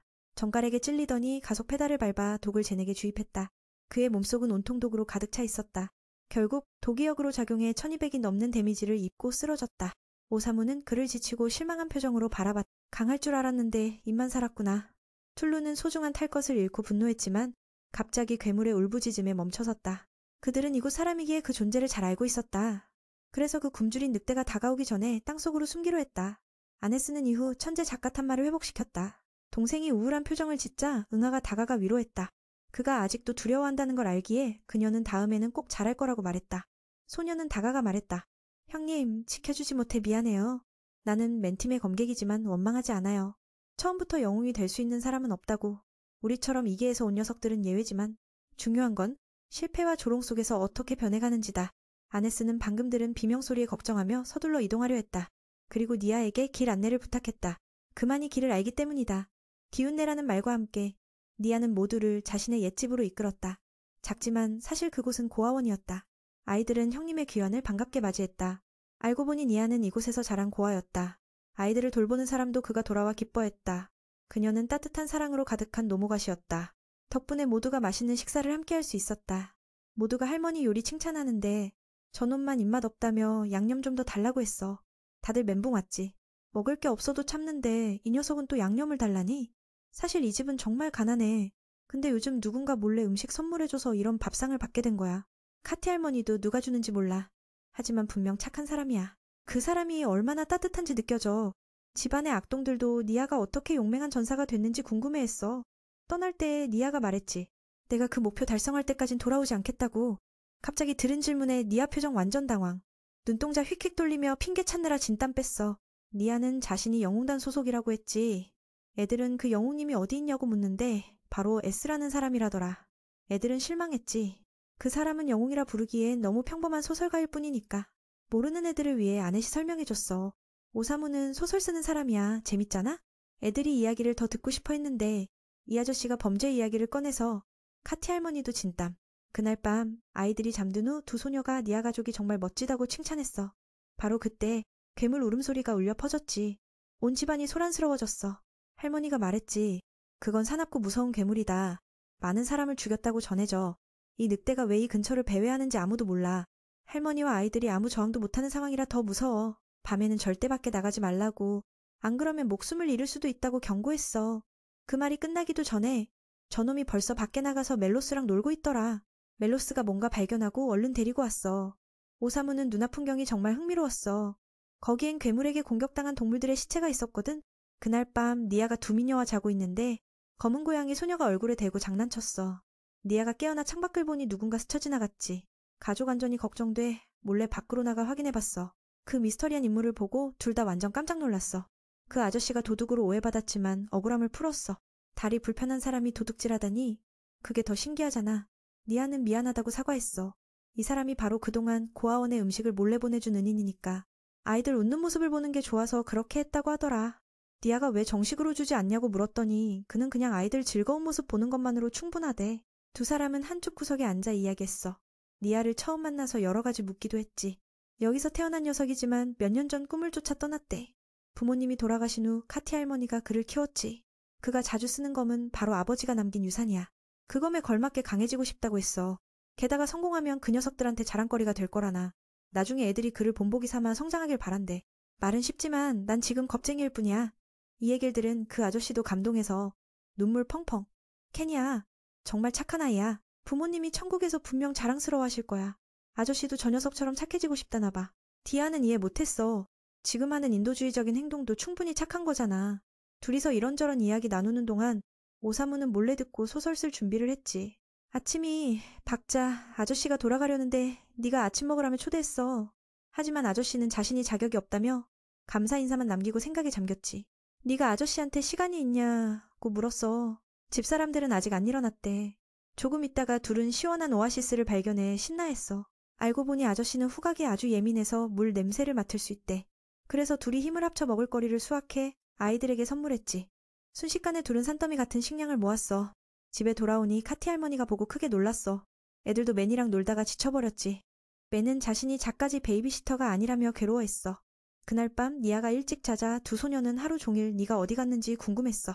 바로 그때 카티 할머니가 긴급 소식을 알리러 뛰어들어왔어. 전에 마주친 깡패들이 넷을 인질로 잡았대. 오사무한테 당한 게 억울해서 몸값을 요구하는 거야. 탐마는 더 이상 참지 못해 모두 집에 있으라 하고 자신이 구하러 가겠다고 했지. 셋이 나서자 토르는 사냥꾼팀의 공격에 꽤 신났어. 아은은 검은 고양이 소녀와 싸울 만큼 강하지만 니는 아직 용기가 부족해 검을 휘두르지 못했어. 동생이 잡힌 걸 보고 떨던 니는 착한 아저씨가 안전한 곳으로 데려갔지. 아무것도 못해 속상했고 자신을 겁쟁이, 쓸모없는 놈이라 여겼어. 그 말에 아저씨도 자신이 그런 놈이었다는 걸 떠올렸지. 이번엔 후회하지 않겠다며 니에게 여기 있으라 하고 나머지는 자신이 처리하겠다고 했어. 디아는 의아했어. 알고 보니 아저씨도 다른 세계에서 온 사람이었거든. 예전에 두 다리가 불구가 돼서 소중한 걸 잃었다고 했어. 하지만 여기 오고 나서 힘을 얻었다고 했지. 알고 보니 그가 바로 깡패들이 두려워하는 외로운 늑대였어. 변신하는 모습을 본 니아는 기쁨을 감출 수 없었지. 그는 악당들을 죽이고 착한 아이들을 울리지 않으려 하는 거야. 오사무도 그걸 눈치챘는지 웃으며 지켜봤어. 곧바로 토르는 외로운 늑대가 나타나 소변을 지릴 정도로 겁먹었지. 그의 군대는 늑대의 힘에 압도당해 산산조각 났어. 우두머리는 두려워서 넷을 풀어주고 도망치려 했지. 아저씨는 그럴 수 없다며 즉시 뒤쫓았어. 그는 예전에 자신에게 모든 걸 빼앗아간 자들과 같다고 생각했거든. 끔찍한 광경을 목격하고 전날 아저씨가 착한 사람이 되고 싶다던 말을 떠올리며 행동했어. 니는 잔혹한 학살이 계속되면 돌이킬 수 없을까봐 검을 뽑아 그를 막았지. 도망치려는 그를 늑대는 망설임 없이 발톱으로 내려쳤어. 하지만 지금의 니에는 깨어나서 친구가 더 큰 실수를 하지 않길 원했어. 공격당했지만 피하지 않고 아저씨가 멈출 걸 믿었거든. 모두가 걱정했지만 다행히 늑대가 제정신을 차려 깡패들은 흩어져 도망쳤어. 사람 모습으로 돌아온 아저씨는 자신이 무슨 짓을 했는지 몰랐어. 니아가 위로하며 친구를 집으로 데려가 가족에게 설명했지. 여기서 그들은 아저씨의 이야기를 들었어. 그도 니처럼 일찍 부모님을 잃고 휠체어에 의지해 살았대. 어느 날 깡패들에게 당했을 때 한 소년이 도와줬지. 그때부터 친해졌고 처음으로 선의를 느꼈다고 해. 하지만 그 행복은 오래가지 못했어. 깡패들이 복수하러 왔거든. 겁에 질려 친구가 맞는 걸 무력하게 지켜만 봐야 했고 아저씨는 고통 속에 도망쳤지. 그 결과 다른 세계 트럭에 치여 이쪽으로 날아왔어. 여기로 오면서 그때 다리가 멀쩡했다면 소년을 도울 수 있었을 텐데 하고 후회했대. 오사무는 그 말을 듣고 친구가 자신을 변명하는 듯해 말을 꺼냈어. 그 다리가 정말 약함의 이유였냐고 물었지. 모든 말이 진실이라 모두 마음이 아팠어. 니아는 형이 더 말하지 못하게 했어. 맨처럼 강한 사람만 있는 건 아니니까. 자신이 아저씨의 마음을 가장 잘 이해한다며. 항상 거짓말하고 도망치는 겁쟁이지만 그래도 뭔가 해보려 애쓰고 있다고. 자신과 같은 사람이 다른 사람 상처내지 않길 바란다고. 그 말을 듣고 약한 아저씨는 깊이 감사하며 잘못을 인정했어. 늑대 상태일 땐 나쁜 짓을 했다고. 그때 디아가 용감하게 뛰쳐나와 막았지. 그래서 디아는 충분히 전사라 불릴 수 있어. 이렇게 매니 쓰던 새 이야기가 마침내 완성됐어. 그게 바로 불운한 아저씨의 인생에서 일어났던, 그리고 지금도 계속되는 전부야. 내 이야기꾼 스킬 발동. 겁쟁이지만 고아원을 지키려는 마음만큼은 누구보다 따뜻했어. 그는 악당을 겁주고 주변의 괴물들까지 단번에 없애버렸지. 그래서 그는 새 인생을 시작할 자격이 충분해. 아이들은 이 은인을 알고 나서 기쁜 마음으로 다가가 감사 인사를 전했어. 이 행복이 바로 그 착한 아저씨가 옛 세계로 돌아가 어둠의 군주성에서 잘못을 고치는 힘이 될 거야. 한편 사탄은 여전히 한 곳을 응시하며 깊은 생각에 잠겨 있었지. 그녀는 슬픈 멜로디를 흥얼거리며 누군가를 떠올리는 듯했어. 현재 권력을 쥔 건 바로 택시야. 그가 그녀에게 카이바라 소식이 있냐고 물었지. 탄마의 GR 국가 정복 임무는 실패로 끝났어. 게다가 또 다른 동료. 센고쿠가 청철 사막에서 고난을 겪고 있지. 우부는 누구도 침범할 수 없는 성역으로 알려져 있어. 택시는 그들이 신전의 동맹을 얕잡아 본다고 생각하지. 그가 말하는 이는 폭풍의 마법사라 불리는 자야. 장면 전환, 난쟁이와 7 타락자 중 한 명의 사막 전투가 펼쳐지고 있어. 양측 병력은 비슷하지만 수비측이 우위를 점하고 있지. 게다가 2명의 대주교가 그들을 돕고 있어. 놀랍게도 그중 한 명이 이사였어. 그녀는 늑대가 술만 마시고는 개처럼 꾸짖어도 듣지 않는다고 말했지. 그 청년은 평소처럼 차분하고 믿기 힘든 낙관주의를 보여줬어. 이사는 그가 난쟁이 왕국의 지휘관님을 상기시키며 그런 행동을 자제하라고 했지. 늑대는 자신은 단지 사제일 뿐이라며 그런 의도는 없다고 말했어. 그들은 세계를 멸망시키려는 7 타락자 중 하나를 타락천사라 부르지. 전신검은 갑옷을 입은 자가 바로 센고쿠야. 그의 능력은 아직 명확하지 않고 적군은 계속 공격해오고 있어. 늑대는 오랜 친구인 난쟁이 왕도란에게 도움을 청했어. 동쪽에서 적을 밀어내라고 부탁했지. 나머지는 내가 처리하겠다고 했어. 난쟁이와 엘프가 서로 안 좋아해서 말투가 좀 험악해. 그 노인은 입으로는 안 듣는 척하지만 행동은 확실했지. 최고의 전투력으로 적군을 완전히 쓸어버렸어. 그 모습을 본 술에 취한 사제도 움직이기 시작했어. 여자친구에게 물러서서 지켜보라고 말했지. 그가 폭풍의 마법사로 불리는 건 헛소리가 아니야. 순식간에 광풍이 몰아치고 오늘 전투에서 센고쿠는 패배를 맛봤어. 이 광경을 보고 적군은 잠시 철수할 수밖에 없었지. 이사는 그들이 다시 올까 걱정했지만 늑대는 신경 쓰지 않았어. 돌아가려고 하는데 그들이 부서진 관이 날아다니는 걸 봤어. 이걸 준비한 사람은 당연히 진지한 엘프 오사무라는 걸 알아챘지. 도대체 이 녀석이 어떻게 전쟁터에 휘말려서 저렇게 날아가게 된 건지 이해가 안 돼. 그날 밤 드워프들은 축제를 열기 시작했어. 최근 계속된 승리로 분위기가 뜨거웠고 드워프 왕도 이 7 타락한 영웅들이 다른 세계에서 왔다는 건 별거 아니라 생각했지. 성당 사람들 탓으로 돌리면서 괴물들을 만들어냈다고 비난했어. 반면 드워프들은 공을 세웠다며 자축했고 감사 인사도 받을 거라 기대했지. 울프도 별로 안 좋아하면서도 함께 축하 분위기에 합류했어. 그에게는 사람을 끌어들이는 말솜씨가 뛰어나서 드워프 부족을 통솔할 수 있었어. 야는 이 광경의 지루함을 느끼고 타마와 일행의 식탁을 보며 더욱 심심해졌지. 막 떠난 터라 모두 며칠째 굶주린 상태였거든. 여기서 오랜만에 친한 친구 아넷을 만나서 그동안 겪은 이야기를 나눴지. 오늘 같은 일도 포함해서. 모두 센스를 잃어버렸고 찾았을 땐 회오리에 휩쓸리고 있었어. 이사는 지난번 이후로 가까워져서 걱정이 많았어. 그래도 괜찮아. 아직 죽지 않았으니까 라며 약간 우울했지. 게다가 관이 망가져서 기분이 평소보다 더 가라앉았어. 그가 변함없는 걸 보며 그녀는 기쁨과 슬픔 사이에서 갈팡질팡했어. 위로하려고 아넷은 다음에 새 관을 사주겠다고 약속했어. 이사도 할 말이 없었고 울프는 그 후에 옛 동료들에게 인사를 건넸지. 더 중요한 건 그에게는 귀여운 또 다른 영물 친구가 있었고 멜로스는 첫눈에 반해버렸어. 상대도 죄 없는 사람에게 자신의 힘이 닿은 걸 미안해했어. 센스는 아직 죽지 못했는데도 그를 개처럼 혼냈고 술 취한 사제는 무슨 말인지 이해 못했지. 하지만 오늘은 좀 재밌었기에 오사무는 화내지 않았어. 어쨌든 상대가 죽음 직전에 감각을 체험하게 해줬으니까. 아낸 일행은 막 도착해서 여기저기 퍼진 전쟁 소식을 몰랐어. 이사는 이 나라가 7 타락 영웅 중 한 명의 공격을 받고 있다고 알려줬지. 타마는 고향에서 그런 놈 하나를 이미 쓰러뜨렸다고 했지만 모두 믿지 않았어. 울프는 사실이라면 상대가 별거 아니라 생각했어. 검은 고양이처럼 성질 급한 녀석은 우리를 얕보지 말라며 우리 팀엔 XX애가 있어서 강하다고 자신했지. 물론 울프는 멜로스가 사람을 원래 세계로 돌려보내는 능력을 들었지만 스스로 너무 강해서 그 기술을 쓸 필요가 없었어. 또 다른 축복받은 기술들은 자신 앞에선 무용지물이라고 단언했지. 결국 그는 아무 도움 없이 타락천사들을 처리하려 했어. 그 영물 친구는 떠나버렸고 까만 녀석은 울음바다가 됐지. 니와 타마는 그의 성격을 별로 좋아하지 않았어. 이사는 친구 말이 허풍이 아니라고 했지. 현재 세계에서 울프는 아마도 최강의 마법사일 거라고. 마왕성에서 온 생고쿠가 나쁜 소식을 가져왔어. 택시기사도 예상 못했겠지만 그도 곤란한 상황에 처했어. 청년은 계속 싸우고 싶었지만 주인은 허락하지 않았지. 그는 간단히 승리를 쟁취할 다른 아이디어를 내놨어. 선발된 이는 7타락 영웅 중 1명. 울프에 대해 잘 아는 소녀였어. 오사무는 특히 멜로스와 관련해 소가리를 많이 하고 있었지. 동생이 어떻게든 상대를 사로잡을 방법을 못 찾고 멜로스가 짝사랑 중인 걸 알았거든. 주인은 그를 놀리며 그 아픈 짝사랑 천천히 즐겨라 했지. 결국 내 머리를 몇 대 물렸지만 자신을 돌아보며 오사무도 쓴웃음을 지었어. 멜로스랑 별반 다르지 않았으니까. 정신 나간 영무를 위해 그는 짝을 찾아주기로 했어. 그들은 늘 자기 여자를 찾는 두 바보 남자였지. 센스는 벌써 멜로스 여자친구 이름을 지으려 하고 있었어. 마침 상대가 바로 앞에 있었고 술 취한 사제도 같이 있었지.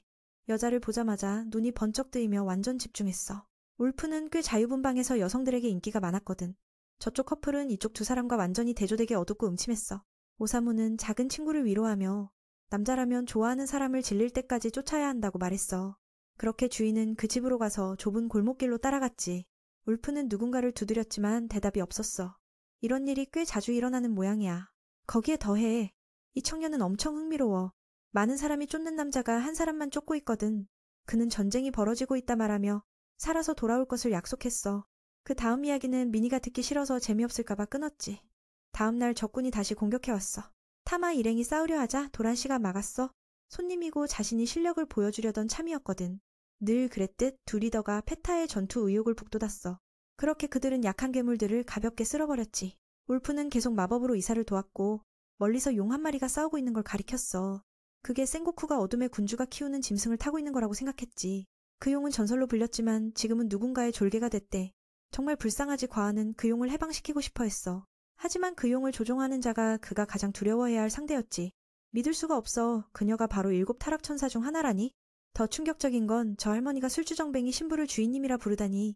무슨 일인지 깨닫기도 전에 울프는 그녀의 마법에 완전히 휘둘리고 말았어. 이사도 개입하려 했지만 유리코의 어둠이 닫자 힘이 급격히 빠져버렸지.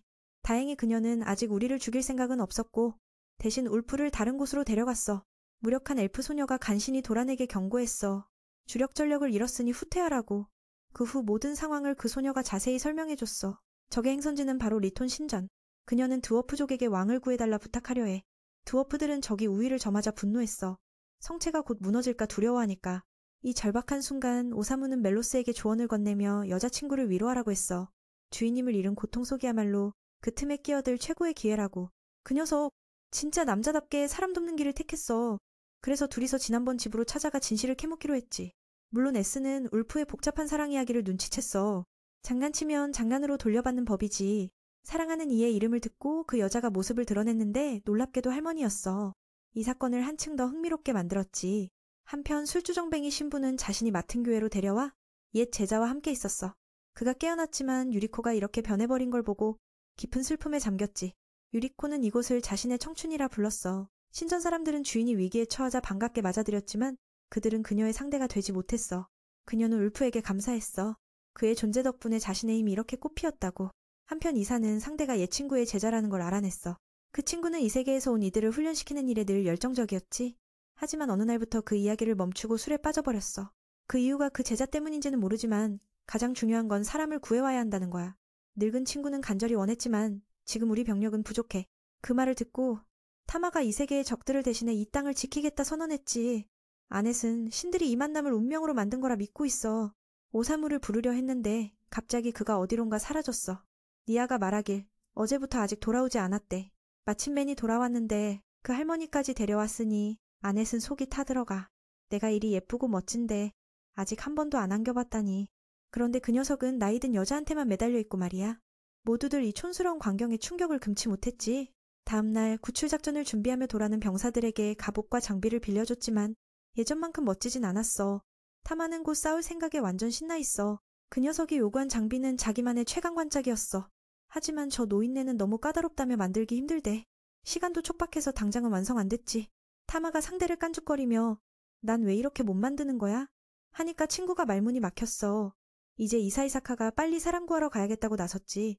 근데 주변 아무것도 쓸만한 게 없는 걸 깨달았어. 딱 그때 토루가 땅속에서 나타나 도와주겠대. 전에 완전히 쫓겨났는데 이제는 완벽히 개과천선한 거야. 지금은 고아원을 지키는 수호자래. 저 바보 녀석 기술도 꽤 쓸모 있어. 물건 만지면 변신시키는 능력으로 탈 것도 만들 수 있다더라. 전부 다 탈 것에 태우는데 오사무는 지난번에 사랑하던 동물이 맨맨의 독 때문에 날아가서 버려졌지. 복수하겠다고 맨은 내버려둬도 된다고 하네. 멜로스는 이 기회를 놓치지 않고 여자 꼬시러 빨리 가자고 재촉해. 저 할머니도 처음으로 목소리 내며 울적한 눈빛으로 울프를 만나고 싶대. 물론 우리 작가님은 이 흥미진진한 이야기를 그냥 못 지나치지. 그때 아넷 일행이 신전에 도착했어. 울프가 갇혀있는 곳 주위는 교회 사람들의 시체로 가득해. 이사가 친구에게 마법 흔적이 있으니 절대 만지지 말라 경고했지. 일단은 저 청년부터 구하자. 나머지는 나중에 생각하자고. 안으로 들어가자마자 울프가 허공에 매달려 있는 걸 봤어. 그는 누구도 끼어들지 말라며 모두가 죽을까봐 두려워했어. 그 여자애가 누군지 묻자 자신은 유리코라며 전에는 술 취한 신부에게 배웠다고 했지. 지금은 세계의 7 죄인 중 하나라고 소개했어. 여긴 자신과 옛 스승만의 사적인 공간이라 누구도 방해하지 말라고 했어. 유리코의 능력은 아직 불명확하지만 해골 군대를 소환해 싸울 수 있어. 토르와 리아가 먼저 달려들었지만 별 효과 없었지.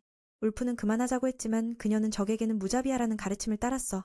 아넷도 포위되어 결계로 방어하며 친구가 마법 공격을 퍼부었지. 몹이 너무 많아 싸우기 힘들었어. 니아가 위험에 처하자 타마가 새 장비로 구해줬어. 조금 더 강해진 거지. 하지만 쓰러뜨려도 유코가 계속 병사를 소환했어. 몇 마리를 조종할 수 있는지 모르지만 이 정도면 충분히 죽을 만해. 얘는 모두 지칠 때까지 싸우게 하려는 것 같아. 이사도 곧 쓰러지고 그녀에게 무슨 일이 있었길래 이렇게 변했냐고 물었지. 그 이야기는 유리코가 울프에게 훈련받던 날로 거슬러 올라가. 어둠 속성이라 치유도 전투도 힘들었대. 울프 스승도 다른 세계에서 온 사람들이 꼭 어둠의 군주와 싸울 필요 없다고 조언했지. 능력이 부족해도 여기서 함께 있으면 된다고. 하지만 유리코는 완강했어. 어둠의 군주가 죽어야 평화가 온다고 믿었거든. 그래서 계속 훈련을 멈추지 않았지. 울프는 노력하면 언젠가 그녀의 힘이 꼽힐 거라며 응원했어. 시간은 그렇게 평화롭게 흘렀지. 쉬는 날엔 둘이 자주 도시를 산책했어. 그때 유리코는 진짜 행복했는데 지구에서 온 옛 지인이 나타나 모든 걸 빼앗아갔어. 울프가 변했으니 그녀도 변해야 했고 완전히 상대가 되지 못했어. 그녀는 스승에게 더 사랑받는 그 아이와 자신을 비교하며 점점 잊히고 있었어. 스승의 관심을 받고 싶었지만 그 아이가 어둠의 군주를 이길 자라 들었을 때 모든 게 무너졌어. 그 일은 유코가 옛 세상에서 겪은 고통을 다시 떠올리게 했지. 즉시 타락해 불운한 소녀를 공격했어. 울프는 제자를 해칠 수 없어 괴로워했지. 그저 두 번째 제자가 삼켜지는 걸 바라볼 뿐이었어. 아마 그 사건 때문에 유코의 탐욕스러운 힘이 깨어난 거야. 이야기를 마친 그녀는 해골병사를 걷어들여 친구들은 안도했지. 그런데 아니야. 그 애가 바로 사신을 불러서 싸움을 끝내버렸어. 자신은 더 이상 사람이 아니라고 고백하며 인정받고 싶어 무죄인 소녀를 죽였대. 울프는 이 모습을 보고 모두에게 살아남고 싶으면 도망치라 외쳤어. 가장 위험한 순간 뜻밖의 일이 벌어졌어. 오사무가 4바퀴 달린 새 관짝을 타고 돌진해 구하러 왔어. 원래 자동으로 움직이는 관짝을 부탁하려 했는데 난쟁이들이 초고급 기계를 만들어냈더라고. 역시 난쟁이답게 모두를 놀라게 했지. 센스의 멋진 등장에 모두 숨죽였어. 들어오자마자 유코에게 흥미로운 스토리가 있다고 바로 알았지. 그 사람 얼굴이 저 할머니랑 너무 닮아서 멜로스를 불러 울프에게 데려가게 했어. 보고 완전 충격받았고 유코도 이 사람이 자신의 동생 히카리라는 걸 깨달았지. 모두 놀랐어. 동생이라면서 어떻게 할머니처럼 늙었냐고. 아은은 놀라움에 눈이 휘둥그레졌다. 그리고 와이시오는 이 사람이 자신의 여동생 히카리라는 것을 깨달았다. 이 말은 모두를 놀라게 했다. 도대체 어떤 여동생이 이렇게 할머니처럼 늙어 있을 수 있겠냐고. 민우는 자신을 작가라고 소개했다. 여동생의 이야기를 듣고 그녀는 모든 것을 이미 알고 있었다. 그들이 살던 예전 세계에서 그들은 행복한 세 사람의 가족이었다. 시간이 지나면서 히카리는 불행히도 병에 걸려 침대에 누워있게 되었다. 여동생을 사랑하는 유리코는 항상 곁에서 보살펴 주었다. 점점 약해지는 히카리를 위해 학교도 가지 않고 온 힘을 다해 치료법을 찾아 나섰어. 그 얘기만 들어도 오사무는 그 아이의 선한 마음에 감동했지. 그땐 동생이 마치 성스러운 엄마 같다고 생각했거든. 하지만 지금 돌이켜보면 유리코답지 않다는 걸 알겠어. 더 듣기 싫어져서 군사들을 불러 공격 명령을 내렸지. 언제나 그렇듯 목숨이 위협받을수록 매는 기분이 들떠. 하지만 동료들이 가만두지 않았어. 즉시 지원해 모두를 밀어냈지. 매는 자신감 넘치게 앞으로 나아가며 이 가족 이야기를 완성할 때까지 절대 죽지 않겠다고 다짐했어. 유리코는 바로 이 무모한 녀석을 만난 걸 예상치 못했지. 동생에게도 멈추라 권했는데 이게 뭐냐고. 진짜 우리 언니가 아니라고 했어. 말하면 말할수록 화가 치밀어. 더 이상 히카리와 가족 같은 척 안 하겠다고 했지. 사실은 가족 자체가 너무 싫다고 털어놓았어. 동생이 자신의 청춘과 젊음, 모든 걸 빼앗아갔다고 원망했지. 그래서 이곳으로 쫓겨온 게 오히려 행복했다고 느꼈어. 여기서 새로운 시적인 삶을 시작할 줄 알았는데 또다시 히카리가 나타나 사랑하는 선생님까지 빼앗아갔지. 그때 삼켜진 줄 알았던 그 여자는 죽지 않고 사라졌던 거야. 지금까지 유코는 더 이상 누구에게도 방해받고 싶지 않아. 이게 바로 탐욕의 본질, 원하는 걸 전부 빼앗아버리는 거니까. 그 모습에 애쓰는 흥미를 느끼며 다가가 진짜 원하는 게 뭔지 물었어. 상대방을 미치게 만들어 죽음의 신이 내려오게 만들 생각으로. 근처에 울프가 대신 맞아주게 돼서 피해만 입었지. 그 순간 그의 팔은 급속히 늙어 뼈만 남은 피부가 되었어. 이걸 본 유코는 아직 그 사람을 많이 사랑한다는 사실에 살짝 마음이 아팠어. 그 청년은 감정을 일찍 깨닫지 못해 미안하다고 사과했지. 감동 중에 갑자기 오사무가 개그를 터뜨려 울프가 방해받는다며 말문이 막혔어. 이로써 오사무는 감정 파괴자라는 별명을 하나 더 얻었어. 센스는 이 친구가 자신이 쓰는 소설에 아무 역할도 없음을 느끼고 그를 쫓아버렸지. 그리고 다시 유코가 진짜 원하는 게 뭔지 질문으로 돌아갔어. 이 미친놈 때문에 작은 녀석도 걱정돼 맨에게 피해가라고 했어. 뼈 병사 하나가 맨을 한 대 쳤지만 죽지 않았지. 왜냐면 오사무가 가는 길에 수면제를 꽤 많이 먹어서 맨의 수치가 현재 매우 높으니까. 그래도 본질은 여전히 유지되고 있어. 작가랑 글 쓰는 중엔 죽지 않는 법이니까. 그는 그 젊은 소녀의 마음속 깊은 곳을 알고 싶어 했어. 굳은 눈빛으로 유리코는 이 사람이 자신처럼 슬픔을 안고 있다는 걸 느꼈어. 그래서 공격을 멈추고 자신의 이야기를 털어놓기 시작했지. 그때로 돌아가 보면 이 소녀는 다른 아이들처럼 학교에 가고 싶어 했어.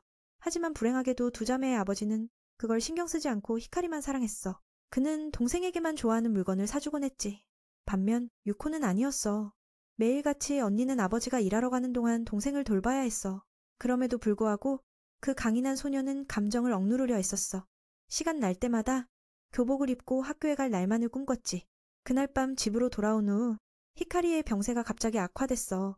무심한 아버지는 동생이 놀러 다녀서 그런 거라고 생각했지. 그리고 불쌍한 소녀는 아무 말도 못한 채 뺨을 맞았어. 그는 히카리가 자신의 어리석음 때문에 죽을 거라는 독설을 퍼부었지. 그때 유리코는 자신이 가족 안에서 쓸모없는 존재임을 깨달았어. 영혼 없는 사람처럼 외롭게 떠난 그녀는 이 세계 트럭에 치여 이쪽 세계로 넘어왔지. 그녀가 가장 원했던 건 단 하나. 누군가에게 관심받는 것이었어. 하지만 그 바람은 동생을 죽게 했고 이 세계에서 자신도 같은 일을 반복했지. 정말 용서할 수 없어. 그 동생 말처럼 좋은 언니가 아니었던 자신을 탓했어. 그녀의 눈물은 탐욕과 혐오의 검은 빛으로 변해버렸지. 모든 걸 이해한 오사무는 그녀가 단순히 관심받고 싶었을 뿐임을 알았어. 세상 누구도 관심받고 싶지 않은 사람은 없잖아. 그래서 유리코는 탐욕스러운 게 아니라 착하고 어설픈 소녀였던 거야. 누구나 실수를 한다는 걸 기억해야 해. 히카리를 탓할 수 없지. 그 후 그녀도 달려가 안았어. 언니가 그렇게 힘든 줄 전혀 몰랐으니까. 그래서 동생이 왜 이 세계로 소환되었는지 상대에게 물었지. 동생이 트럭에 치인 날 히카리는 갑자기 건강을 되찾았어. 시간이 흘러도 언니는 돌아오지 않았지. 그 방 안에 홀로 있는 젊은 소녀는 깊은 슬픔에 잠겼어. 그 봄, 그녀는 언니가 없이는 희망을 모두 잃었어. 빨리 건강해져 함께 학교 가고 싶었지. 하지만 그 사람은 더 이상 없었어. 그날 밤 유리코처럼 말로 표현 못할 슬픔에 잠겨 또 다른 트럭에 치여 이 세계로 넘어왔지. 진실을 알게 된 언니는 자신을 용서할 수 없었어. 비록 노인이 되었지만 히카리는 존경하는 언니를 만나러 이곳까지 오고 싶어 했어. 울프는 이 이야기를 듣고 자기가 자매를 전혀 이해하지 못했던 실패자라 느꼈지. 두 자매는 이곳에 소환된 후 병이 나은 상태로 다시 만나 기뻐했어. 유리코는 이제 고통스러운 삶에서 벗어났다며 기뻐했지. 동생은 언니와 닮아 있었어. 어둠의 군주를 물리쳐서 둘의 삶을 지키고 싶다고 했지. 그래서 W에게 간절히 기도했어. 자신이 언니의 생명을 빼앗았음을 알고 있었거든. 이곳에 와서 그 모든 것을 보상해야 한다고 마음먹었지. 유코는 더 이상 어둠의 군주를 쓰러뜨릴 필요 없으니 자유롭고 행복한 삶을 살라고 했어. 그래서 그 선생님이 히카리에게 더 많은 관심을 쏟게 된 거야. 하지만 그 사실을 언니에게 말하지 않아 오해가 생겼지. 처음부터 두 소녀는 서로를 깊이 사랑하고 있었어. 그 후 이야기는 완성되었지. 오사무가 세계를 윤회하는 스킬도 소환된 순간부터 활성화됐어. 이건 선생님이 쓴 가장 감동적인 이야기야. 교황이 말한 그 힘을 본 울프는 놀라움을 감출 수 없었지. 유리코 안의 어둠도 자신의 열정의 불꽃에 타버렸어. 모든 게 원래대로 돌아와 히카리는 다시 귀여운 동생이 되었지. 그녀의 스킬에 걸린 모든 사람들도 원상복구됐어. 오늘 밤은 가장 아름다운 밤이 되었어. 이사는 두 사람이 다시 지구로 윤회의 새 삶을 살게 될 거라고 설명했지. 유리코는 어떻게 표현할지 몰라 했지만 자신을 깨워주고 문제를 해결해준 모두에게 감사했어. 울프도 짧지만 행복했던 청춘을 보여줘서 고마운 마음을 받았지. 두 자매는 손을 잡고 옛 세상으로 돌아갔어. 이 모습을 본 오사무도 그들을 위해 기뻐했지. 두 소녀는 시간 역행으로 히카리가 거의 회복된 시점으로 돌아갔어. 물론 이 세계에서 있었던 일은 기억하지 못하지. 아마 이젠 더 아름다운 새로운 문이 그들의 앞에 열릴 거야. 주력 전력이자 타락한 천사를 잃은 후 난쟁이 왕국을 공격하던 괴물들도 물러났어. 이번 승리는 우리 편 거야. 하지만 울프가 돌아와야 진짜 축하할 수 있어. 전투 소식은 교회 수장에게 보고됐어. 오사무의 세계 윤회 능력이 사실임을 확인한 그는 매우 기뻐했지. 바로 자신이 기다리던 자였으니까. 이사 쪽은 지금 전장을 정리 중이고 울프는 성에서 승리를 알리며 기뻐했어. 그래서 모두 그곳으로 돌아가기로 했지. 아은은 기뻐했고 모두 행복했어. 니아는 잠시 조용히 있었어. 그도 그 위치에 대해 말했어. 초대받지 않은 손님, 바로 고통의 타락천사 센고쿠였지. 7명 중 2명이 이미 쓰러졌어. 그래서 저 녀석은 가만히 있을 수 없었고 이 자리에서 모든 위협을 끝내려 해. 타마그룹은 상대가 너무 강해서 꽤 움츠러들고 있었어. 그때 울프가 감사 인사를 할 기회가 생겼지. 만약 그가 안 왔으면 우리는 바로 쓸모없는 존재로 취급받았을 테니까. 최강의 마법사가 바람으로 공격을 퍼부으며 상대의 몸을 절단하려 했어. 그 위력은 정말 엄청났지만 아쉽게도 센고쿠는 전혀 상처를 입지 않았어. 그가 입고 있는 갑옷은 어떤 공격도 막아낼 수 있었거든. 토로가 돌진해 그를 차로 만들려 했지만 그것도 무효였어. 타마는 타락 천사와 싸우는 데 익숙해졌다며 주먹을 내질렀어. 직격을 맞았는데도 전혀 다치지 않았지. 검은 고양이 소녀의 솜씨는 칭찬했지만 경험이 너무 부족하다고 했어. 그는 여기서 그녀를 죽여야 한다는 사실에 슬퍼하며 검은빛 검을 꺼냈어. 누나가 위험에 처한 걸 보고 이번엔 니아가 나서서 막았어. 더 놀라운 건 그의 검이 상대 무기를 산산조각 냈다는 거야. 이건 충격 그 자체였고 센고쿠는 그들에게 기회를 주기로 했어.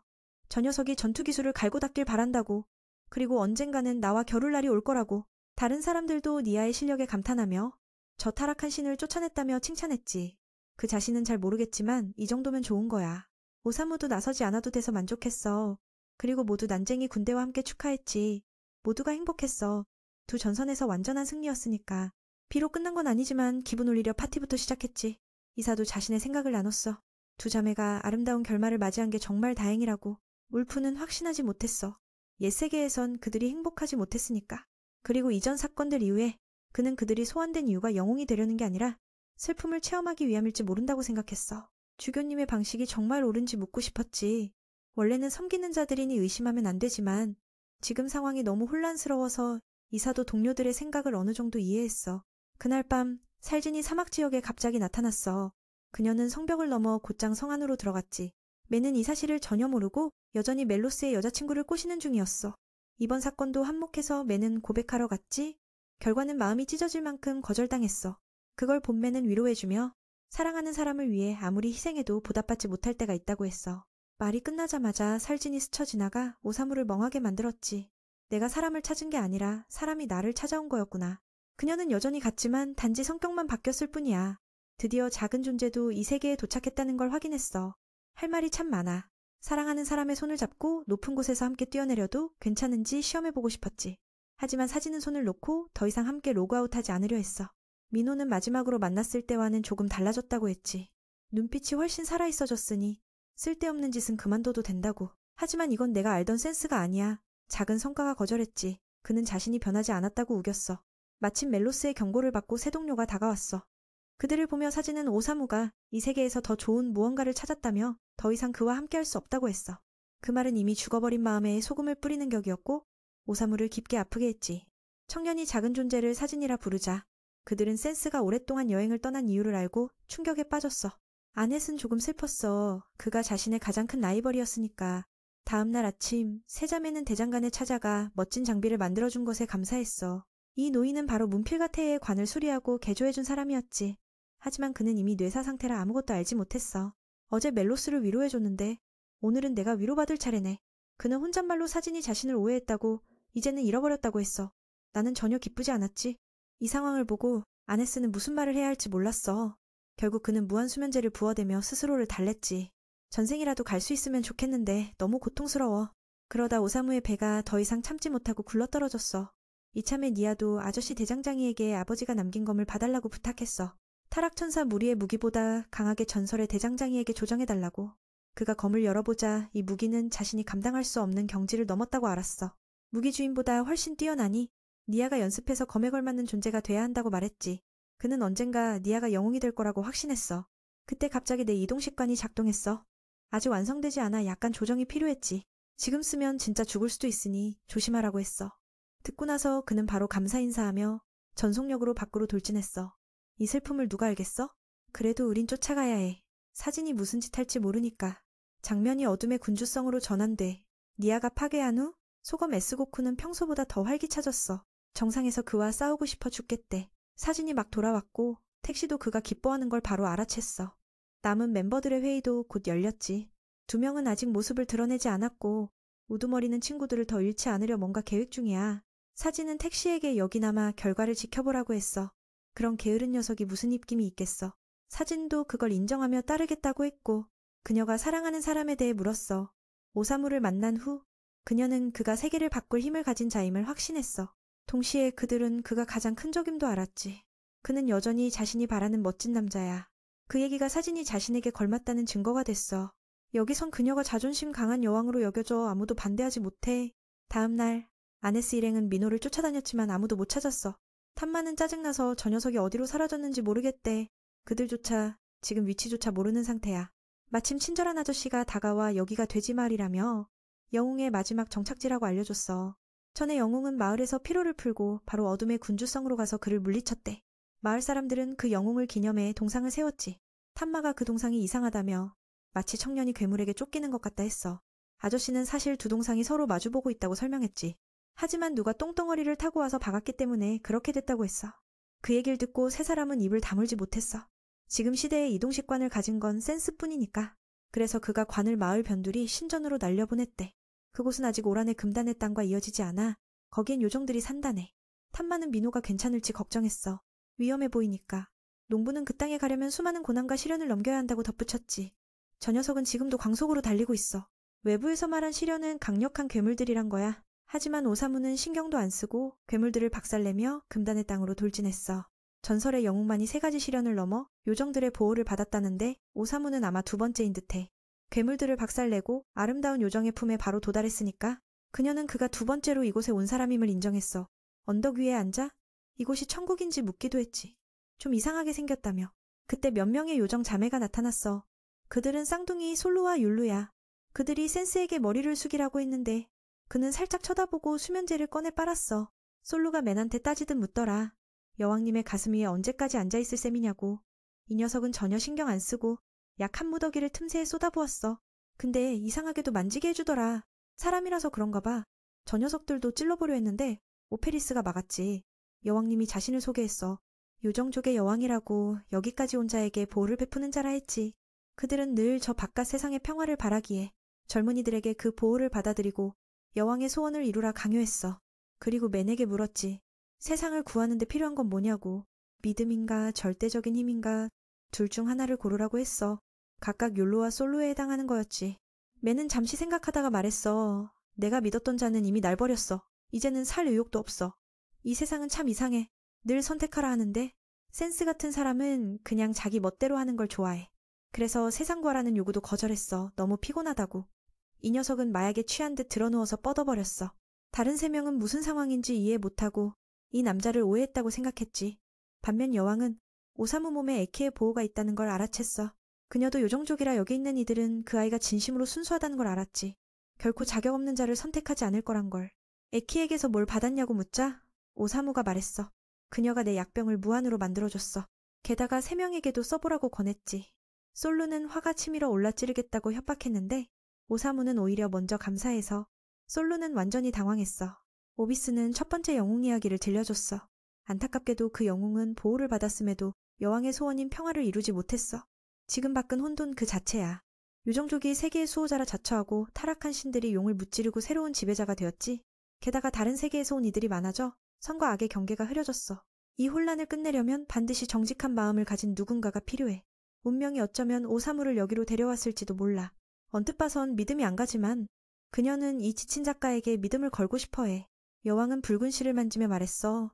네 여정을 마치면 너와 사랑하는 이는 다시 만나게 될 거야. 그러니 제발 세상을 구하러 가라. 이 녀석 같은 이라고. 적어도 오비스는 매니 여정을 계속하길 바랐어. 이곳에 온 건 바로 세상이 바라는 바니까. 오비스는 친절한 거인 아가씨로 불린다. 그녀가 받은 선물은 바로 한 대의 플루트였다. 언제 위험에 처하면 불면 도움을 받을 수 있다고 말했다. 알았어, 알겠어. 잘 사용할게. 오사무가 떠난 후 두 친구는 여왕이 그런 지루한 사람에게 힘을 준 이유를 탓했다. 그러자 여왕은 그저 웃었다. 바깥에서 아넷은 사랑하는 사람을 걱정하고 있었다. 니아는 센스가 사찬에게 버림받고도 계속 함께할 수 있을지 걱정했다. 아넷은 당연히 모두의 모험이 계속되기를 원했다. 민우에게 사랑한다고 말하기도 전에 갑자기 그가 하늘에서 떨어져 와서 모두를 놀라게 했다. 그리고 요정의 말로 마음이 안정된 그는 모두를 걱정하게 해서 미안하다고 사과했다. 그 충돌로 인해 마을 사람들의 영웅동상이 쓰러져 그 아저씨가 보상을 요구했다. 오사무는 그러자 플루트를 사용해서 솔루를 소환하는 데 성공했다. 솔루는 갑자기 여기로 오게 되어 매우 놀라며 개처럼 신경질적으로 꾸짖었다. 그는 솔루에게 동상을 고쳐달라고 부탁했다. 처음에 그녀는 거절하려 했지만 여왕이 전면에 나서서 도와줄 것을 요구했다. 여왕의 명령을 거부할 수 없었던 솔루는 결국 그 동상을 다시 세우기로 했다. 민우 대신 나머지 세 사람은 다시 사막에서 관을 끌고 가며 숨이 턱턱 막혔다. 하지만 그들은 여기서도 센스가 계속 함께할 것이라는 확신에 기뻐했다.